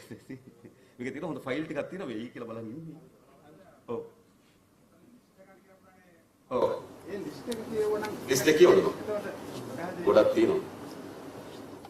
සංචාරක සංවර්ධන අධිකාරී මුදල් අවභාවිතාව අයිතු මුදල් ලිපීම බැසිල් රාජපක්ෂ අයිතු වන්දි මුදල් ලිපීම DC ෆොරස් ශ්‍රී ලංකා නැව් සංස්ථාවේ නැව් විකිණීමේ සිදුවී අක්‍රමතා ජාතික ලොතරැයි මණ්ඩලයේ මිලියන 18ක මුදල් භාවිතාව එන්ට්‍රස් සිකියුරිටි මේක තව වැදගත් එකක් එන්ට්‍රස් සිකියුරිටි එක ඔයගොල්ලෝ කවුරුත් දන්නවා එන්ට්‍රස් එක ජාතික ලොතරැයි මණ්ඩලයේ මිලියන 18ක මුදල් භාවිතාව රුපියල් මිලියන 25ක බඩිරු වංකා ඒකේ වංචාව ගව කෝපරේට් සහ CNR කන්සල්ටන්ට් සමාගම මේකේ වසන්තදා පැමිණිලා මේක තියෙනවා මැදමුල්ල රාජපක්ෂ අනුස්මරණ කෞතුකාගාර ස්මාරක ඉදිකිරීම ගුවන් හමුදාවට මිග්‍යාන මිලදී ගැනීම සම්බන්ධ සිදු වංචාව හෙජින් ගනුදෙනු මේක තාමත් බරපතල හෙරින් ගනුදෙනු මේක යටම ගියා මේක කෝටි 800කට වඩා වැඩි මුදල් ප්‍රමාණයක් අපිට අහිමි වෙලා තියෙනවා ඩොලර් වලින් ඒ කියන්නේ හරියට ගත්තොත් රුපියල් මිලියන 9950 ඒ කියන්නේ බිලියන රුපියල් බිලියන 10ක් මේ ගණනය කරලා තිබෙන්නේ ඩොලරේ රුපියල් 130ට හොඳයි හරිද දැන් ගත්තොත් මේ වගේ තුන් ගුණයක් ඒ කියන්නේ ඩොලර් බිලියන 30ක විතර වංචාවක් මේ හෙජින් එකෙන් අපිට සිදු වී තිබෙනවා. ඒකේ සමස්ත වාර්තාව තිබෙනවා. ඒ හෙජින් පිළිබඳ සංකල්පයේ කැබිනට් මණ්ඩලයට ඉදිරිපත් කරේ අජිත් කුමාර් කබ්‍රාල්. කැබිනට් මණ්ඩලය අනුමැතිය දෙන්නත් කලින් ගිවිසුම සකස් කළ තිබුණේ පී.බී. ජයසුන්දර. ඒ නිසා මේගොල්ලෝ එකතු වෙලා කරලාද වංචාව. ඒකේ සමස්ත මම ඒක තමයි සවිස්තරාත්මක වාර්තාවක් තිබෙනවා. උප කොන්ත්‍රාත් කෙරවල පිටි විදුලි බලාගාර ඉදිකිරීමේ සිදු කළ වංචාව උප කොන්ත්‍රාත් ලබා දීමේ ක්‍රීඩා අමාත්‍යාංශය මේ ක්‍රීඩා අමාත්‍යාංශ උප කොන්ත්‍රාත් ලබා දෙන්න එක හදලා තිබෙනවා. කියන්නේ මිලියන 30ට වඩා අඩු සියලුම කොන්ත්‍රාත් අමාත්‍යාංශයෙන් නම් කරන ආයතනයකට දෙනවා. ඒ ආයතනේ නාවල පිටි ආයතනය. ඒ සමස්ත විස්තර මේකේ තිබෙනවා. ඊළඟ ගත්තොත් කොළඹ කොටුව ට්‍රාන්ස්ෆර් චතුරස්‍රය අක්කර 4.3 ඉඩම් බදු දීමේ වංචාව අපි කලින් කිව්වේ ක්‍රිස් එක. ඊට පස්සේ තියෙනවා අයතාලේ සවත්කම් රැස් කිරීම මහින්දානන්ද අලුත්ගමගේ සම්පූර්ණ දේපල ඇස්සුව තියෙනවා. ඊළඟට ලංකා සත්ව ක්‍රීඩා භාණ්ඩ මිලදී ගැනීම නඩුව. අලිපෙටයුකු මම ඒක ගත්තේ අර දූෂිත වලල්ල පැතිරිලා තියෙන ආකාරය පෙන්වන්න. අලිපෙටයුකු ගැන ඔයගොල්ලෝ දන්නවා ප්‍රසිද්ධ නඩුව. ඒකේ වාර්තාව තිබෙනවා. ඊළඟ ගත්තොත් දියගම මහින්ද රාජපක්ෂ ක්‍රීඩාංගණයේ සිදු වංචාව. මේකේ ලිඛිතව සඳහන් කරලා තිබෙනවා. ලලිත් කොතලාවල රුපියල් මිලියන 100ක් දියගම ක්‍රීඩාංගණය හදන්න දුන්නු බව. හැබැයි ඒ 100ට උනේ මොකද්ද කියලා නැහැ. ඔහුට එකකට අය මදක පුවත්පතට ප්‍රකාශ කරලා තිබුණා. ලලිත් කොතලාවලගේ නමින් මේ ක්‍රීඩා පිටිය නම් කරනවා කියලා. නමුත් මහින්ද රාජපක්ෂ තමයි ඒකේ නම. හරිද? හැබැයි සල්ලි දුන්නා සල්ලි වලට මොකද උනේ කියලා නැහැ. ඔක්කොම හමුදාවෙන් තමයි මේක ඉදිකිරීම කරලා තිබෙන්නේ. ප්‍රකාශ කළා. මේකේ සමස්ත ඒ ෆයිල් එක තිබෙනවා. ඊළඟ කාල්ටන් ස්පෝර්ට්ස් නෙට්වර්ක් ආයතනයේ සම්බන්ධ අක්‍රමිකතාව කලින් කියප එක. පෑලිගොඩිය මත්ස්‍ය වෙළඳ පොලේ ඔය කඩබදු දීමේදී සිදු වී තිබෙන වංචාව තිබෙනවා. ඊළඟ සිරිලිය ගිණුම කවුරුත් දන්නවා. ඊට පස්සේ කලින් තෙල් සංස්ථා තෙල් මිලදී ගැනීම. මේකේ තෙල් නැව් 7ක් මිලදී ගන්නකොට සාමාන්‍යයෙන් තිබුණේ මේ ඇවරේජ් මිල ගණනය කරන්නේ තෝරාගත්තු ආසන්න දින 5ක නෑ. ඒ කියන්නේ මෙතන පටවනකොට දින දෙකකුයි බානකොට දින දෙකකුයි අතරමැදි දිනයකුයි අරන් ඒ දින පහේ ඇවරේජ් එකට තමයි ලංකාවට තෙල් බෑවේ. මොකද පටවනකොට මිලනේ බානකොට තියෙන්න පුළුවන්. ඒ නිසා පටවනකොට මිලේ දින දෙකයි බානකොට මිල දෙකයි අතරමැදි දිනයකුයි අරන් ඒ දින පහේ ඇවරේජ් එක ගන්න. ඕක තමයි තිබුණ ඇග්‍රීමන්ට් එක. හැබැයි ගියේ කොහොමද? සමාගමට අවශ්‍ය ඕනෑම දින පහක් තෝරාගෙන ඒකේ ඇවරේජ් එක. ඒක නෙමෙයි වැඩිම මිල ගණන් තිබුණු දින පහ තෝරා ගන්නවා. ඒකේ සාමාන්‍යගේ හදලා තෙල් වලට මිල තීරණය කරනවා. එහෙම සිදු වෙලා තියෙන හානිය ඩොලර් මිලියන 7කට ආසන්න මුදලක් ඒකෙන් අපිට හානි වෙලා තියෙනවා. ඒ ගාණ ඇති මේකේ. ඒ ෆයිල් එක තියෙනවා. ඊට පස්සේ ලොතරැයි මණ්ඩලයේ ප්‍රදර්ශන කූඩු 150ක ඉදිකිරීම සිදු අක්‍රමිතා ඇවන්ගාඩ් වංචාව ඒක මේකේ තියෙනවා. මිල්කෝ සමාගමේ ඩිස්ප්ලින් ව්‍යාපෘති මුදල අවභාවිතාව නීති විරෝධී අවිගනුදෙනු ඇවන්ගාඩ් ලංකාපුත්‍ර සංවර්ධන බැංකු මුදල මේක විශාල ලයිස්තුවක් තියෙනවා. ලංකාපුත්‍ර බැංකුවේ දේශපාලකයන් විවිධ නිර්දේශ දීලා ණය දීලා කිසිවක් අය කරගන්න බැරුව. දීවර සමිතිය හදන්න මේ සමහර එකක් තියෙනවා ණය දීලා තියෙන පන්සල් ඉඩමකට. පන්සල් ඉඩම තමයි මේ උගසර තියලා තියෙන්නේ. පරීක්ෂා කරලා යනකොට ඒක කිරිම ප්‍රදේශයේ පන්සලක්. හරිද? අන්න එහෙම. හරිද? එහෙම මෙහෙම ණය දීලා තියෙනවා. ඊට පස්සේ ඇවන්ගාඩ් මිල්කෝ නීති විරෝධී අවිගනුදෙන කිව්වා. ජාතික සම්පකාර සභාවේ ඉසුරු සවිය උත්සවයේ මූලික වීදම් සිවිල් සේවා ගුවන් අධිකාරිය සිදුවී ඇති මූල්‍ය අවබෝධතා බස්රථ අමතර කොටස් මිලදී ගැනීමේදී මේකත් විශාල වංචාවක් ඔයගොල්ලෝ දන්නවා. පෞද්ගලික සමාගම් වලට ඉඩ දුන්නා අමතර කොටස් ආනයනය කරන්න ටැක්ස් නැතුව. හැබැයි මේ පෞද්ගලික සමාගම් එළියටත් විකුණලා තියෙනවා. CTB එකට වික්වා සාමාන්‍ය මාකට් එකටත් වඩා වැඩියි. සසිවෙල්ගම තමයි එතකොට CTB එකේ ෂාමන්. ඔහුට සම්බන්ධ ඥාතික සමාගමකට තමයි බිස්නස් එක ගියේ. ඒක ඔක්කොම තියෙනවා. සිවිල් ගුවන්සෝ අධිකාරිය සිදුවී ඇති මූල්‍ය අවභාවිතා බස්රථ අමතර කොටස් ගැනීම අල්ලස් ගැනීම ප්‍රසන්න රණතුංග ප්‍රසිද්ධ කැසට් මේ CD එක තියෙන එක. හම්බන්තොට සමාගමේ CWG හම්බන්තොට සමාගමේ සිදුව අක්‍රමිකතා හෙලෝ කෝප් ගනුදෙනුව මුදල් විසුද්ධිකරණයේ රැස්වීම සඳහා ලංගම් බස් පාවිච්චි කෝටි 14යි ජනාධිපති අරමුදලේ මුදල් අවභාවිතාව. ඒක දින කේලිය රඹුක්වැල්ල ඇතුළු කණ්ඩායමේ ඊළඟ ශ්‍රී ලංකා රේගුව මගේ නාවික හමුදාව රත්තරන් මුදා ගැනීම. මේක මාර කතාවක්. ඒක ශ්‍රී ලංකාව මේක නිකම් කියන්න ඕන එකක්. ඒ කියන්නේ නාවික හමුදාව විසින් උතුරු නැගෙනහිර මුහුදේදී රත්තරන් කිලෝ 45ක් අත්අඩංගුවට ගන්නවා. රත්තරන් කිලෝ 45. මේ රත්තරන් කිලෝ 45 අත්අඩංගුවට ගත්තට පස්සේ පැය 24ක් යන මත්තෙන් නාවික හමුදාපතිවරයා රේගුවෙන් ඉල්ලනවා සඳවිරු සෑහේ නිදන් තැන්පත් කිරීම සඳහා අර අත්අඩංගුවට ගත්තේ වගේ කිලෝග්‍රෑම් 8ක් දෙන්න කියලා. හරිද? රේගුව ලිපියක් යවලා කියනවා සාමාන්‍යයෙන් අපි අත්අඩංගුවට ගත්තට පස්සේ මාසයක විතර කාලයක් දෙනවා. ඒ අයට තමන්ගේ අයිතිය තහවුරු කරගන්න. ඒ නිසා මේවා ඊයේ ගත්තේ අද දෙන්න බෑ කියනවා. හරිද? ඊයේ පැය 24ක් යන කලින් උදේ. ඊට පස්සේ හැබැයි මේක ඉල්ලීම නිසා පරණ රාජසන්තක කරපු රත්තරන් කිලෝ 8ක් දෙනවා. හරිද? ඊළඟ තවත් ලංකා බැංකුවේ රත්තරන් කිලෝ 3යි ගණනක් ගන්න. ඔක්කොම රත්තරන් කිලෝ 11මාරක් වගේ. මේ 11මාරෙන් වැලිසර නාවික හමුදා කඳවුරට අර මෝල්ඩ් එකක් අච්චුවක් හදලා අඩියක් උස බුදු පිළිමයක් හදනවා රත්තරන් වලින්. සඳ විරුසයයි තැන්පත් කරනවා. ඒ වගේම එම මෝල්ඩ් එකකින් පිත්තල වලිනුත් තව පිළිම දෙකක් හදනවා. ඊට අමතරව මෙහි පිළිමතලාවේ නාරම්පොත කියන ප්‍රදේශයේ මම හිතට ඔය පිත්තල වැඩ කරන ඒ ප්‍රදේශයේ තවත් අඩිය කහමාරක් සහ දෙකමාරක බුදු පිළිම දෙකක් හදනවා.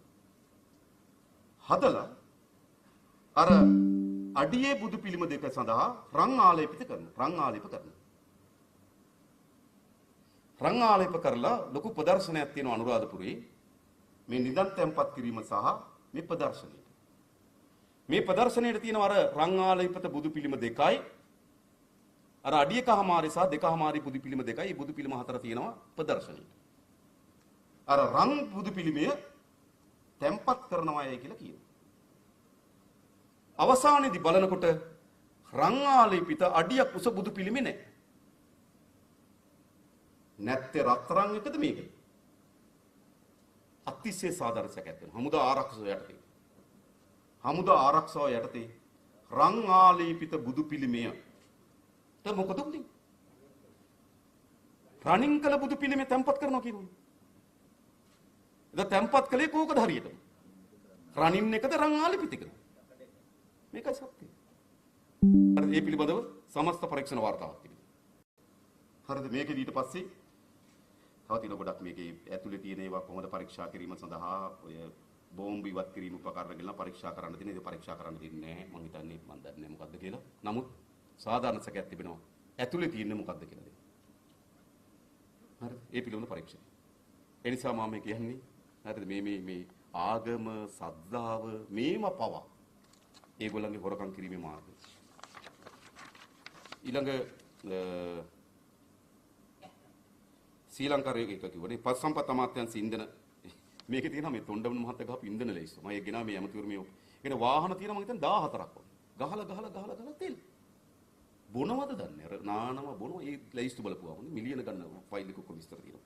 ඊළඟ කොළඹ කටුනායක අධිවේගී මාර්ගය මම ඉස්සෙල්ලා කියපු කතාව. ඒතර මම හිතන්නේ මේ තියෙන මූලික 40ක විස්තර ප්‍රදාන ඊට අමතරව තව තියෙනවා මේ. ඒක තමයි මේකේ තියෙනවා 17ක් අරකේ තියෙනවා තව 100 ගණනක් නේද? මේකේ තියෙනවා ඉතින් මම හිතන ගොඩක් තියෙනවා.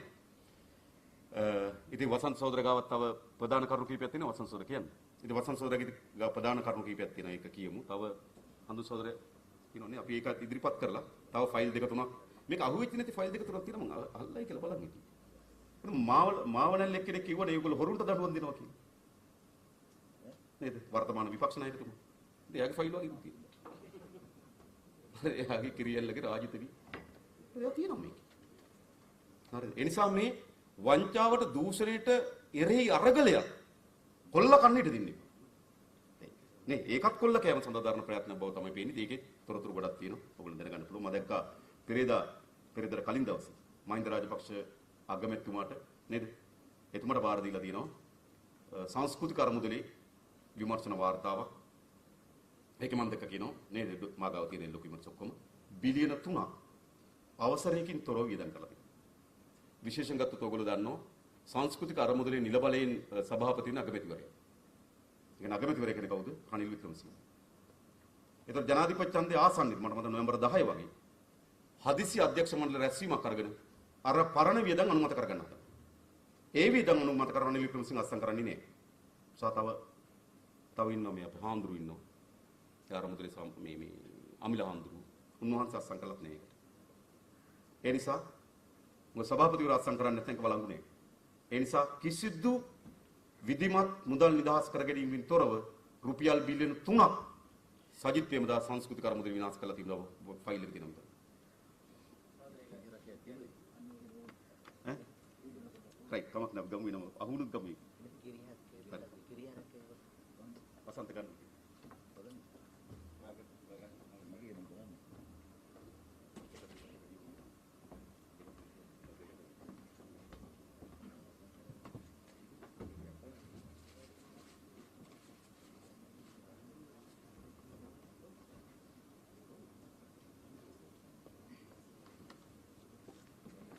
හඳුන්කක් අරන් දෙන්න මෙතනින් එකක් දෙකක් මම ගත්තා නේ මෙතනින් කවුරු හරි ඇවිල්ලා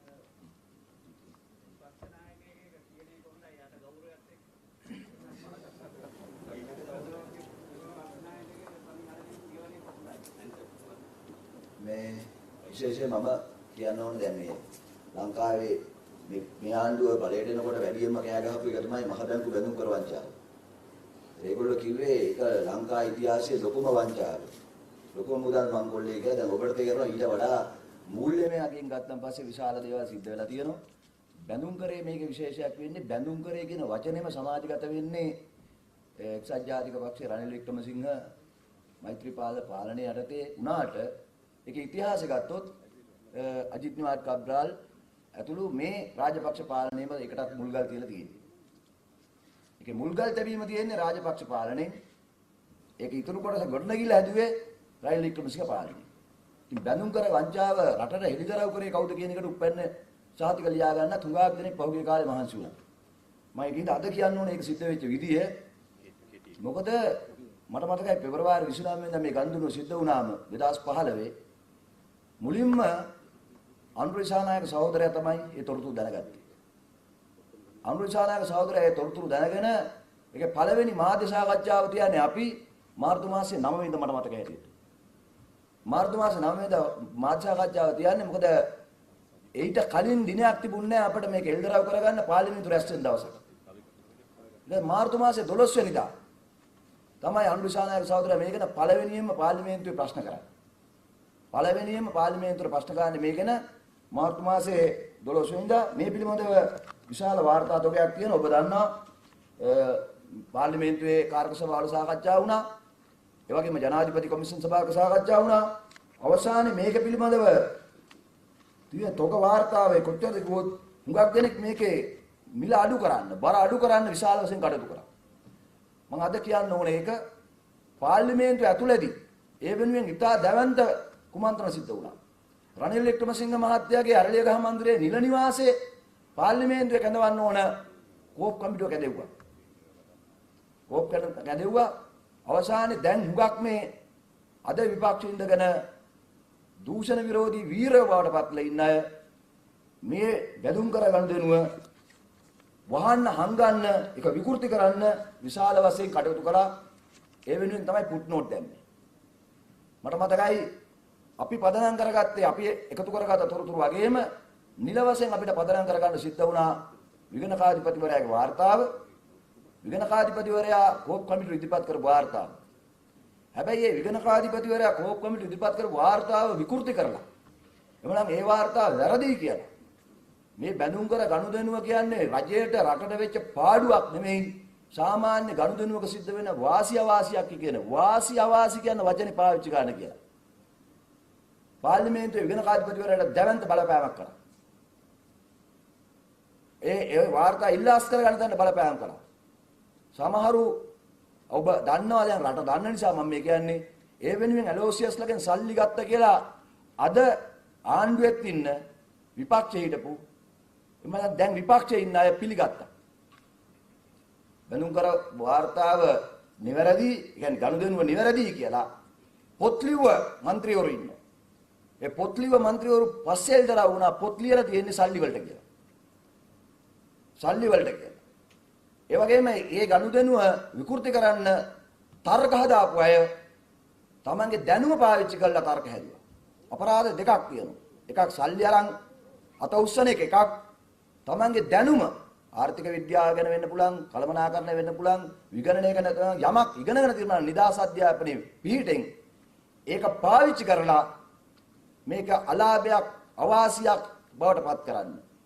පාඩුව ලාභ පාඩු හැටියට වෙනුවට වාසි අවාසි ගන්දුරුව බවට පත් කරන්න වචන හුමාරු කළා. ඒකේදී අවසානයේ අපි දන්නවා දැන් දන්නවා හුඟක් අය දන්නවා රට දන්නවා විශේෂයෙන්ම කෝප් කමිටුවේ හිටපු සමාජිකින්ගේ නාම ලේඛනේ බැලුවම දන්නවා 2005 ඉඳලා 2015 දක්වා මහින්ද රාජපක්ෂ පාලනය තුල අලාභය මේ ව්‍යවහාරික විගණන වාර්තාවේ කියනවා මිලියන 10472 බිලියන 10ක්. ඒක ඍජු වශයෙන් සිද්ධ වෙච්ච ගන්දුනුව. වෙන්දේසියෙන් සිද්ධ වෙච්ච දේ බිලියන 10ක් තව අමතරව. වෙන්දේසි ක්‍රමයට විතරක් ගියාම පාඩුව අවම වශයෙන් මිලියන 6ක් උපරිම අලාභය. ඒ කියන්නේ මේ ගනුදෙනුව දෙවෙනි වෙළඳ පොළේදී, ද්විතීයික වෙළඳ පොළේ ගියාට පස්සේ අපි දන්නේ නැහැ කී දෙනෙක් අතර යනවද කියලා. ඔබ දන්නා සංවර්ධන බැඳුම් කර වගේම ජාත්‍යන්තර බැඳුම් කර සම්බන්ධ ප්‍රශ්න මේක ඇවිල්ලා තියෙනවා. උපරිම ලාභය ආසන්න වශයෙන් මිලියන 151ක් පමණ වෙනවායි කියලා වාර්තා වෙනවා. වාහාරික විගණන වාර්තාවේ තියෙනවා බිලියන 10ක් බැඳුම් කර පාඩුව සිද්ධ වුණා කියලා. අදත් මේ පාඩුව අවුරුදු 35කට කරපු ගනුදෙනුවක් නිසා කිසිවෙකුට නිශ්චිත වශයෙන් මෙන්න මේ ප්‍රමාණය සිද්ධ වෙනවා කියලා අවසන් කරන්න බෑ.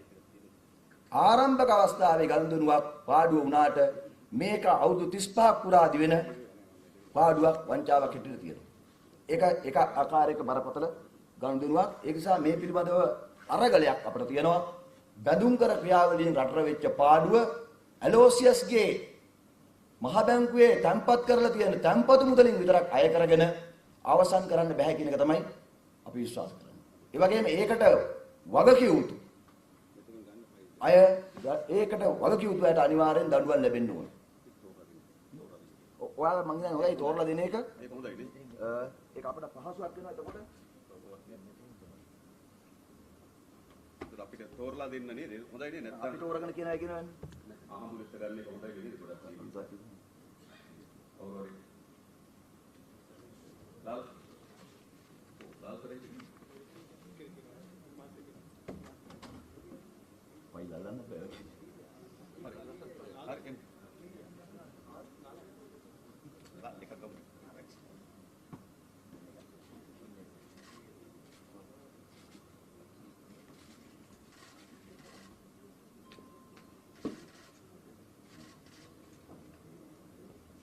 මේ අර අනුකිරි වලට ගන්න නැතුව ඒ කියන්නේ උඩින්ම ගන්න නැතුව තරින් තන ගන්නව නම් හොඳ වෙයි. අර උඩින් ගන්නකොට ඒ කියන්නේ සමහර ඒවා තියෙන්නේ මර එක එක සංචාරක අමාත්‍යංශයෙන් එහෙම තියෙනවා. ඒක ටිකක් එකම වගේ ඉන්න නිසා.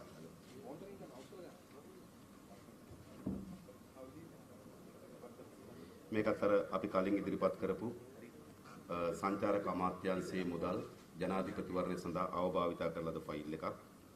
මේක ගත්තාම සභාපතිවරයා මේකට වගකිය යුතුයි කියලා නිර්දේශ කරලා තිබෙනවා. ඒක විශේෂම ගත්තොත් ඒකේ බී වාර්තාව තියෙනවා. ඒ කියන්නේ මහේස්ත්‍රාත් අධිකරණයට මේ පරීක්ෂණය කරලා ඉදිරිපත් කළ බී වාර්තාව තියෙනවා. ඒ බී වාර්තාවේ ගනුදෙනු කීපයක් පිළිබඳව සඳහන් කරලා තිබෙනවා. එක සංචාරක ප්‍රවර්ධන කාර්යාංශ විසින් The Solution Group ලිමිටඩ් ආයතනයට ගෙවන ලද මිලියන 42ක් මුදලක් ගෙවීම පිළිබඳව සංචාරක ප්‍රවර්ධන කාර්යාංශය විසින් ෆස්ට් මීඩියා සොලියුෂන් ඇසෝසියේෂන් නැමැති ආයතනයට රුපියල් මිලියන 57ක් ගෙවීම පිළිබඳව ඊළඟ තියෙනවා සංචාරක ප්‍රවර්ධනයේ විසින් තව හෙරිටේජ් කියන ආයතනයට මිලියන 10ක් ගෙවීම පිළිබඳව ඒ ඔක්කොම සංචාරක ප්‍රවර්ධන කාර්යභාරයට අදාළ නොවන වියදම් ජනාධිපතිවරයාගේ ප්‍රචාරණ වියදම් වලින් දරපු වියදම් පිළිබඳ දැයිස්සක් තමයි. ඒකේ තියෙන එක අධිකරණයට මේක පැමිණිල්ලක් තිබෙනවා. මේ පැමිණිල්ල අධිකරණයට වාර්තා කරලා තිබෙනවා. අධිකරණ ඉදිරිපත් කළ තියෙන බී වාර්තාවක් මේ ෆයිල් එකේ තිබෙනවා. ඊළඟ ඉතින් මේ කවුරුත් දන්න ප්‍රසිද්ධ වංචාව ඇවන්ගාඩ් ගනුදෙනුව. මේකෙදී ප්‍රධාන එක තමයි මට ෆයිල් එක කියවන්න ඕන සමහර මේක ගත්තොත් මෙහෙමයි. මේ ආදායමෙන් 25ක් ආණ්ඩුවට දෙන්න එකඟ වෙනවා. ඒ කියන්නේ බිස්නස් එක පටන් ගත්තේ නාවික හමුදාවෙන්. බිස්නස් එක ඇවන්ගාඩ් එකට පවරනවා. ඊට පස්සේ ආදායමෙන් 25ක් දෙන්න එකඟ වෙනවා. ඊට පස්සේ මම නම් පැටලෙන නිසා කියන්නේ නැහැ. එක නාවික හමුදාපතිවරයෙක් ඒ 23ට වගේ අඩු කරනවා. අඩු කරලා ඊළඟයා විශ්‍රාම ගියාට පස්සේ ඇවන්ගාඩ් එකේ ජොබ් එකට යනවා. ඊළඟ නාවික හමුදාපතිවරයා නැවත මේක අඩු කරනවා. අඩු කරලා ඔහුත් විශ්‍රාම ගියාට පස්සේ ඇවන්ගාඩ් එකේ උපදේශකෙක් වෙනවා. ඊළඟ කෙනා මේක 117ට අඩු කරනවා. මට ගණන් ටික බලන්න තියෙන්නේ. ඊට පස්සේ ඔහු ඇවන්ගාඩ් එකේ ජොබ් එකට යනවා. එනිසා හිතාමතාම තමන්ගේ රාජකාරිය තමන්ගේ හිතවත් ව්‍යාපාරිකයට අයිතු ධනෙ උපයා ගැනීම සඳහා කටයුතු කරාද කියන සැකේ මේක ඇතුළේ තිබෙනවා. ඒකේ විශාල පරීක්ෂණ ගුණයක් තිබෙනවා. මේක තමයි මම හිතන්නේ ඔබට මතක ඇති ගෝඨාභය රාජපක්ෂත් හිටපු නාවික හමුදාපතිවරු තිදෙනා මේ අනුව මහේස්ත්‍රාත් අධිකරණයට කැඳවුවා. නෑ හයි කෝට් එකට නේ. හයි කෝට් එකට කැඳවුවා. මහේස්ත්‍රාත් අධිකරණයට කැඳවුවා. මහේස්ත්‍රාත් අධිකරණයට කැඳවීම නිසා තමයි මෛත්‍රීපාල සිරිසේනට ඩෝන් ගියා.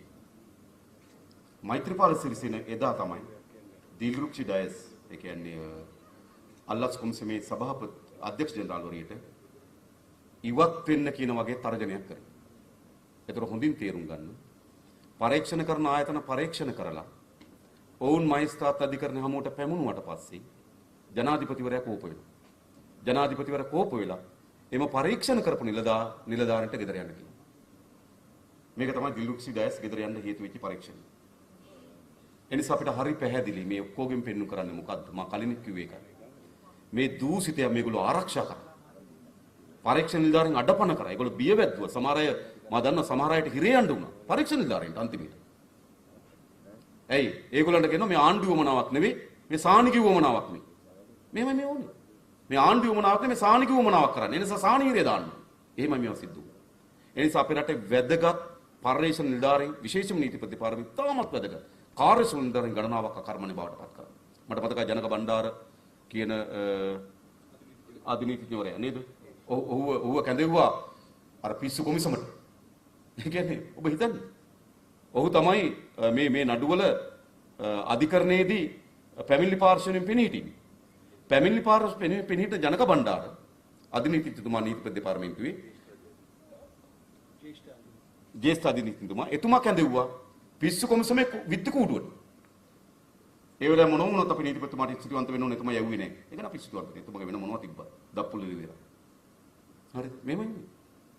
ඒ නිසා මේ ආණ්ඩු කටයුතු කරේ වංචනිකන දඬුවම් දෙන්නේ නෙවෙයි. වංචා කරන ලද දේපල හොයා ගැනීම සඳහා ඒවට නඩු පැවරීම සඳහා කාර්යක්ෂම කටයුතු කරන ලද නිලධාරීන් දණ්ඩනයට හයි කරා. මෙන්න මේ ෆයිල් එකත් ඒ වගේ එකක් දිල්ලුක්සිලාට ගෙදර යන්න ඕනේ මේ ෆයිල් එක නිසා. ඊළඟ තව කවුරු හරි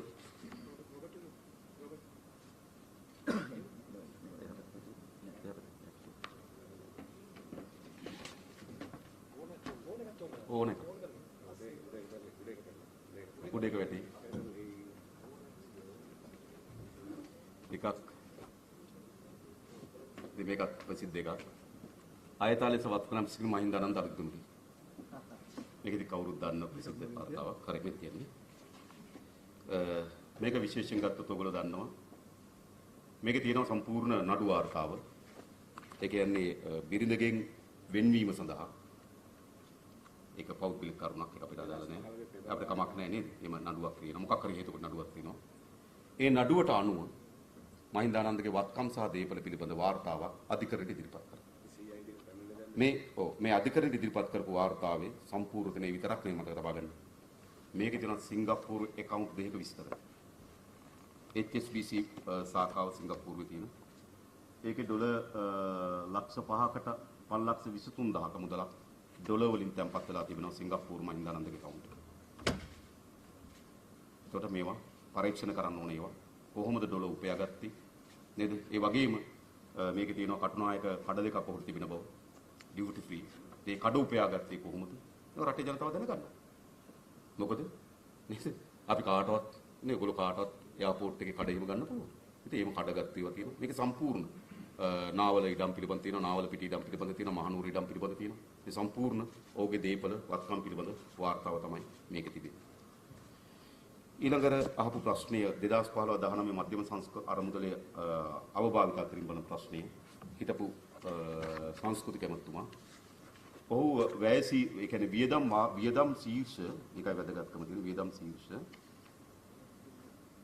146ක් මාතෘකාව දෙන මොනවද කියලා වියදම් ශීර්ෂ 146ක් කිසිදු අනුමැතියකින් තොරව වියදම් කරනවා.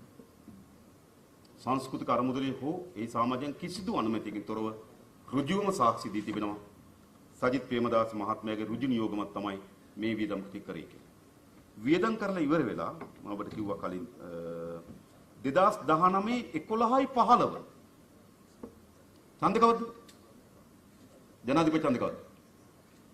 2019 11යි නෑ 16 ඡන්ද ජනාධිපති ඡන්ද 18 ඒතර 15 අර ගින්මිල්ල හායි මේක වෙනස් වෙන්නේ කොහොමද?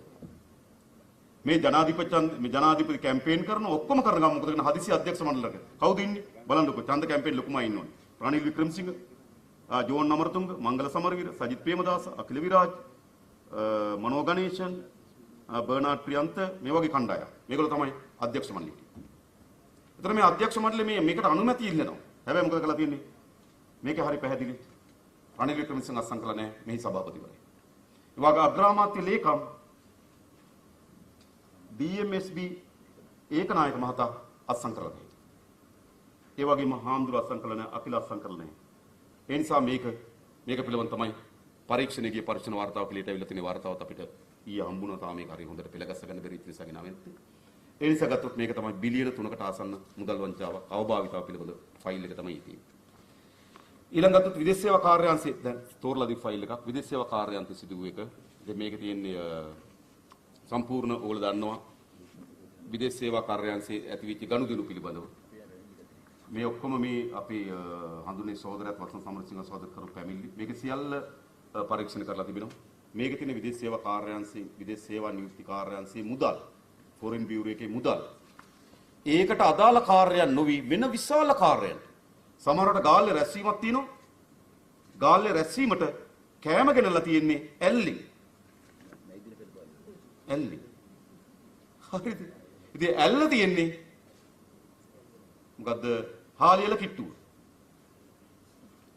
හාලියල දිලාන් පෙරරගේ ආසනේ ඔහු එම අමාත්‍යංශයේ අමාත්‍යවරයෙක්. කොහොමද වෙන්නේ? හරිද? ගාල්ලේ මැයිදිනේට මට තෝරන්නේ නේ. ගාල්ලේ මැයිදිනේට තමයි කෑම ගේන්නේ ඇල්ලේ හෝටලේ. ඔව් ඒ හෝටලේ පරීක්ෂා කරනකොට කෑම දුන්නේ නැහැ කියලා වාර්තා කරනවා. මේ වගේ කට්ටිය බලන්න. ඔයගොල්ලෝ මේ තුනු මිනිස්සු මේ රටක් හදයි කියලා ඔයගොල්ලෝ හිතනවද? ඒ නිසා ඒ කුණුභාවය පිළිබඳ එළිදරව් වෙන ෆයිල් එකක් තමයි මේක තිබෙන්නේ. තව අපි මොකද කරන්නේ? තව කීපයක් ගන්නවද? නෑ අපි අවසන් වශයෙන් ඕස්ට්‍රේලියාව කියන්න ඕන. දැන් මම දැක්ක නාමල් රාජපක්ෂ ප්‍රකාශ කරලා තියෙනවා මේක යනාස්සේ ඕස්ට්‍රේලියාව එකට එයාගේ පවුලේ කට්ටිය සම්බන්ධ නැහැ කියලා. ප්‍රකාශ කරලා තියෙනවා දැන්. ඒ නිසා ඒක ගැන කියන්න පුළුවන් සම්බන්ධ වෙන විදිහ. තව තියෙනවද මොනවා හරි අපිට? මේක කවුරු හරි ගොඩක් තියෙනවා ඉතින්. ලාල් අරන්දු ලාල්. alright.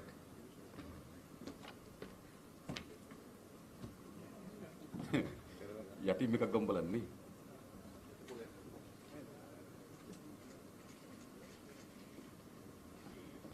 මේක අර මම කලින් ලයිස්ට් එකේ කිව්වා. CWG හම්බන්තොට සමාගමේ ගිණුම් වල සිදුවූ ආක්‍රමිකතාවයන්. ඒ කියන්නේ මේකයි උනේ. මේක ඔයගොල්ලෝ දන්නවා අර කොමන්වෙල්ත් ක්‍රීඩාව මෙහි ලබා ගැනීම වෙනුවෙන් CWG හම්බන්තොට කියලා සමාගමක් පිහිටවුවා. මේ සමාගම පිහිටවලා මේ සමාගමට විවිධ ආධාරකරුවන්ගේ මුදල් ලබා ගන්න. එතකොට මේක රට වෙනුවෙන් කොමන්වෙල්ත් ගේම්ස් ලබා ගැනීම වෙනුවෙන් ඒ ප්‍රවර්ධන කටයුතු කිරීම සඳහා තමයි මේ සමාගම පිහිටවන්නේ. මේ සමාගමට විවිධ අය සල්ලි දානවා. හරිද? කොච්චරද කිව්වොත් අජිත් නිවාඩ් කබ්‍රාල් රුපියල් ලක්ෂයක් දෙනවා කෑෂ් වලින්. That is Ministry of ක්‍රීඩා අමාත්‍යාංශයෙන් මිලියන 100ක් දෙනවා. හරි. එක්ස්පෝර්ට් ඩෙවලොප්මන්ට් බෝඩ් එකේ මිලියන 8ක් දෙනවා. ශ්‍රී ලංකා ටෙලිකොම් එකේ මිලියන 10ක් දෙනවා. සම්පත් බැංක් එකේ මිලියන 50ක් දෙනවා. ලංකා ඔරික්ස් ලීසින් කම්පැනි එකේ මිලියන 10ක් දෙනවා. DNH ෆයිනෑන්ෂල් කියන සමාගම මිලියන 35ක් දෙනවා මේ ආදී. හම්බන්තොට නැෂනල් බැංක් එකේ මිලියන 25ක් දෙනවා. මොබිටෙල් එකේ මිලියන 5ක් දෙනවා. CIC හෝල්ඩින් එකේ මිලියන 3ක් දෙනවා. සොෆ්ට් ලොජික් එකේ මිලියන 10ක් දෙනවා. ජානක රත්නායක කියන එක නම් 19000 ගණනක් දෙනවා. ලංකා ඔරික්ස් ලීසින් නැවත මිලියන 10ක් දෙනවා. බ්‍රවුන්ස් මිලියන 10ක් දෙනවා. DFCC මිලියන 10ක් දෙනවා. NDB මිලියන 15ක් දෙනවා.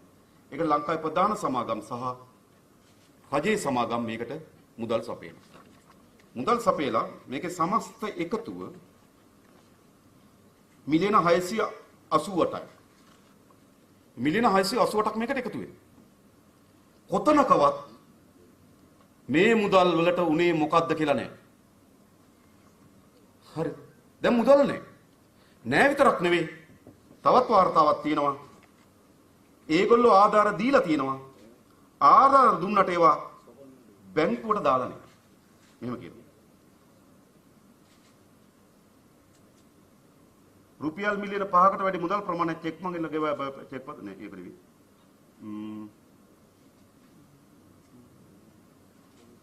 ඔව් ඒ කියන්නේ මිලියන 15යි ගණනක් මේ චෙක් පත් අංකත් එක තියෙනවා. මේවා ඒ අදාළ ගිණුමට බැර කරලා නේ.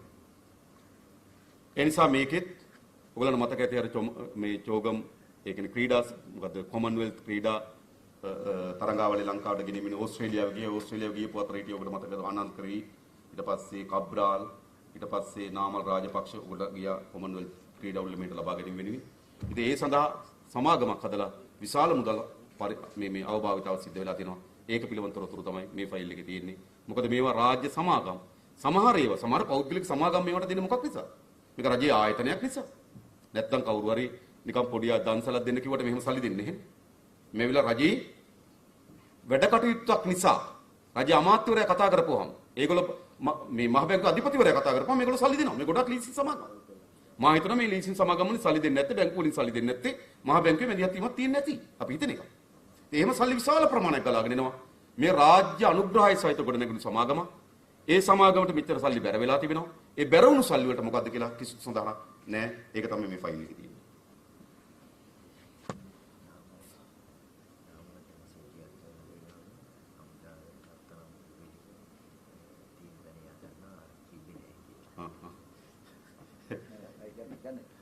දැන් නාමල්ට SMS එකක් ඇවිල්ලා තියෙනවනේ නේ. ඒකත් හොඳයි. රත්තරන් බුදු පිළිම ගැන අලුත් තොරතුරු. නේ. මේක තියෙන්නේ ඇඹිලි පිටේ කඩදාසි කම්මල පෞද්ගලිකකරණය කිරීමද ඔයගොල්ලෝ මේක කවුරුත් දන්නවා. මේක සිද්ධ වුණ දේ තමයි. මේ ඇඹිලි පිටේ කඩදාසි කම්මල පෞද්ගලිකකරණය කරා. ඒ කරනකොට කරපු දේ තමයි මේකේ ඉඩමයි මේකේ යන්ත්‍ර සූත්‍රයි උගස් තියලා බැංකුවෙන් ණයක් ගත්තා. අන්තිමට මොකද උනේ? ආයෝජකයා පැනලා ගියා. දැන් ඉඩමත් අන්තිමේ බැංකුවේ, කම්මලත් බැංකුවේ, සල්ලිත් ණයත් බැංකුවේ. මේම සිද්ධ වෙච්ච ගනුදෙනු. ඒක පිළිබඳ සම්පූර්ණ වාර්තාවක් මේ ඇඹිලි පිටේ කඩදාසි කම්මල පුද්ගලිකකරණය සිදු අක්‍රමිකතා පිළිබඳව ලිපිගොනු වී තිබෙනවා. තව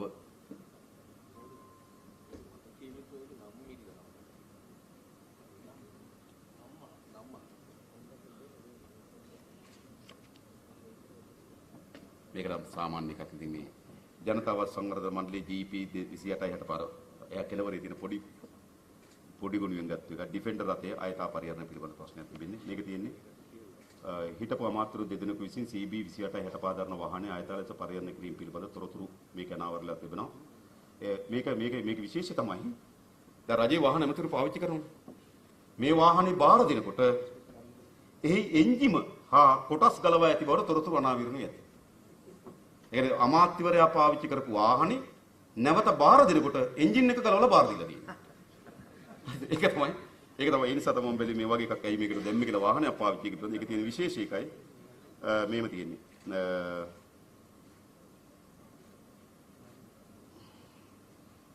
එසේ දමා ගොස් ඇති රථයේ මුල් උපාංග ගලවා ඉවත් කර හෝ වෙනත් උපාංග එකතු කර තිබුණි. වාහනේ එන්ජිම ගලවා ඉවත් කර අබලන් එන්ජිම සවි කර තිබුණි. ස්ටාර්ටර් මෝටරේ ගලවා ඉවත් කර තිබුණි. රථයේ ඩෑෂ්බෝඩ් ඉවත් කර තිබුණි. වාහනේ අමතර රෝද ඉවත් කර තිබුණි. ඉන්ධන ටැංකිය අමතර කොටස් ඉවත් කර තිබුණි. ඒක වාහනයක් නෙවෙයි.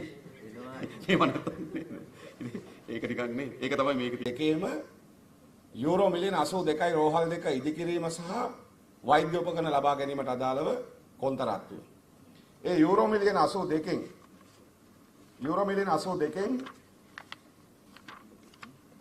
මේ නිමල් පෙරේරාගේ නමින් තියෙන බ්‍රිටිෂ් වර්ජින් අයිලන්ඩ් කම්පැනි එකක්, ඒ කම්පැනි account එක තියෙන සිංගප්පූරුවේ ඒ සර්බවිෂන් හෝල්ඩින් කියන කම්පැනි එක සිංගප්පූරුවේ තියෙන්නේ. ඒ account එකට නෙදර්ලන්තේ NR ප්‍රොජෙක්ට් කියන සමාගම යූරෝ මිලියන 4.33ක් තැන්පත් කරලා තියෙනවා. ඒ වගේම ඇස්පන් මෙඩිකල් ඕස්ට්‍රේලියා සමාගම ඩොලර් ලක්ෂ 5,55,000කට ටිකක් වැඩි මුදලක් තැන්පත් කරලා තියෙනවා. එතකොට අපි පැමිණිල්ල දාන්නේ ක්‍රිස් ගනුදෙනුවේ මුදල් ලබා ගැනීම පිළිබඳව. ඒක නිමල් පෙරේරා රජයේ සාක්ෂිකාරයෙක් ලෙස තහවුරු කරලා පිළි අරන් තියෙනවා. ඒ සල්ලි ටික නාමල් රාජපක්ෂට දුන්නා කියලා. මේක හොයන් යනකොට තමයි ගිණුම හොයන් යනකොට සිංගප්පූරුවේ මේ ගිණුමට සල්ලි මේ ගිණුමෙන් තමයි නිමල් පෙරේරා නාමල් රාජපක්ෂට සල්ලි දීලා තියෙන්නේ. එතන ඒ ගිණුම පරීක්ෂා කරලා යනකොට අහු වෙනවා. ඒ ගිණුම පරීක්ෂා කරලා යනකොට අහු වෙනවා හම්බන්තොට වලේ නූරෙලිය හොස්පිටල් එකේ NR ප්‍රොජෙක්ට් කියන නෙදර්ලන්ත කම්පැනියයි Aspen Medical කියන ඕස්ට්‍රේලියන් කම්පැනියයි දෙකම මේ ගිණුමට සල්ලි එවලා තියෙනවා. එතකොට Aspen Medical කම්පැනිය සල්ලි එවලා තිබුණාට ලංකාවේ කිසිදු ගනුදෙනුවකට මැදිහත් වෙලා නැහැ. ඒකත් එක්ක තමයි ඕස්ට්‍රේලියානු මේක හොයන්නේ ඕස්ට්‍රේලියානු ආණ්ඩුවත් එක්ක ගනුදෙනු කරන කම්පැනිය. ඊට පස්සේ මේ පිළිබඳව නඩු වාර්තාවේ සියලු විස්තර මේ Aspen Medical කම්පැනි එක සල්ලි දුන්නා කියන එක ඔහුගේ දේශීය නියෝජිතයා ජෝන් ස්මිත් කියලා පුද්ගලෙක් ඔහු කට උත්තර දීලා තියෙනවා. මේ account එකෙන් සල්ලි ගත්ත අය ඉන්නවා. එතකොට මේකෙන් පස්සේ අපේ අන්තු සහෝදරයා කිව්වා අර එයාබස් ගනුදෙනුවේ සල්ලි මේ සර්බවිෂන් account එකට ඇවිල්ලා තියෙනවා. එතකොට ඒ ගිණුම පරීක්ෂා කිරීම සඳහා CID එක අවසර ඉල්ලලා තියෙනවා සිංගප්පූරු ගිහලා ආපහු පරීක්ෂා කිරීම සඳහා. මේ වෙනකොට 2019 අවසන් කාලේ වගේ වෙනකොට මේ නඩුව උසාවියේ තියෙනවා තාම අවසන් නැහැ. මේකේ පරීක්ෂණ මේ වෙනකොට නවත්තලා තියෙන CID එක. ඒ කියන්නේ මේ එක මුදල් එකතු කරපු නාමල් රාජපක්ෂ මුදල් එකතු කරපු තැන. ඒක නාමල් රාජපක්ෂ මේ නඩුවේම බාර ගන්න තියෙනවා සල්ලි දුන්නා කියලා.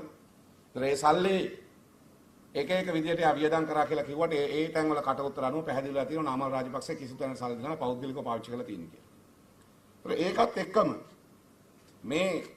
මේක හොයන් යනකොට අහුවෙච්ච ජාල තියෙනවා. ජාල හොයන් යනකොට අහුවෙච්ච ඒවා තියෙනවා. ඒකත් එක්කම පැහැදිලි කරා මේ රෙඩ් රූට් සමාගම පිළිබඳව. මේ පැමිණිල්ලක් අපි දාපු පැමිණිල්ලක්. මේ නාමල් රාජපක්ෂකට අපි දාපු පැමිණිල්ලක්. මේ පැමිණිල්ලත් අපි දාපු එකක්. රෙඩ් රූට් සමාගම IT තිරුනඩේෂන්ට. එතකොට අර පහුගිය කාලේ FCID එකේ හිටපු ලොක්කා DIG මහත්තයා කවුද මේ වෛද්‍ය ලංකාව. එයා හොංකොං ගිහිල්ලා මේ ගිණුම් වල විස්තර ටික අරන් එනවා. මේ ගිණුම් වල හොංකොං බැංකුවේ තියෙන ගිණුම් වල විස්තර ටික අරන් එනවා. අරන් ඇවිල්ලා මේ විස්තර ටික මෛත්‍රීපාල සිරිසේනට රාජ සේනාරත්නට චම්පික රණවක තුන් දෙනාට කියලා තියෙනවා. මට තුන් දෙනාට කියලා තියෙනවා. කීවට පස්සේ පරීක්ෂණය අවසන් වෙනවා. පරීක්ෂණය යන්නේ නැහැ මෙතනින් එහාට. පරීක්ෂණය යන්නේ නැහැ. හැබැයි මේ රෙඩ් රූට් එකට තමයි ඔය ආපු සල්ලි එක පැත්තකින් ඇවිල්ලා තියෙන්නේ. එතකොට මේ ඩොලර් මිලියන 22 කොහොමද තිරුනඩේෂන්ට ඇවිල්ලා තියෙන්නේ කියලා අහුවාම එක්කෙනෙක් සල්ලි එකතු කරපු තිරුනඩේෂන් අනිත් එක්කෙනා නිමල් පෙරේරා නාමල් රාජපක්ෂ සල්ලි එකතු කරලා තියෙනවා. එතකොට මේ අය මේ රටවල් වලින් මේ ගනුදෙනු හරහා මේ සල්ලි එකතු කරපු ආකාරය තමයි තියෙන්නේ. ඒ නිසා මේ පැමිණිල්ලත් අපි දාලා තියෙන පැමිණිල්ලක් මේ පැනලට අදාළවත් විභාගයක් සිද්ධ වුණේ නැහැ.